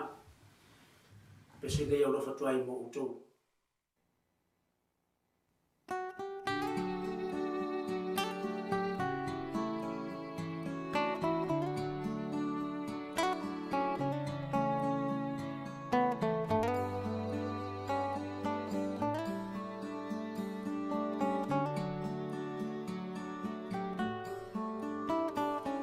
Yesue tautai mai lova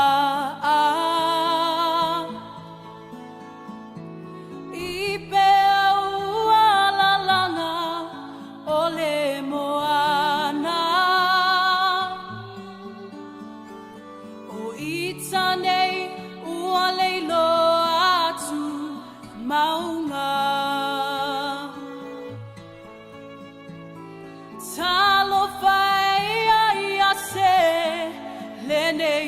launga Yesu le tautai lelei Ulei le vasanei Wafeo e le ngangana Ina waulutia ipuava O oe toa yo malu Ilau ufilemu Ituta fia fia le malau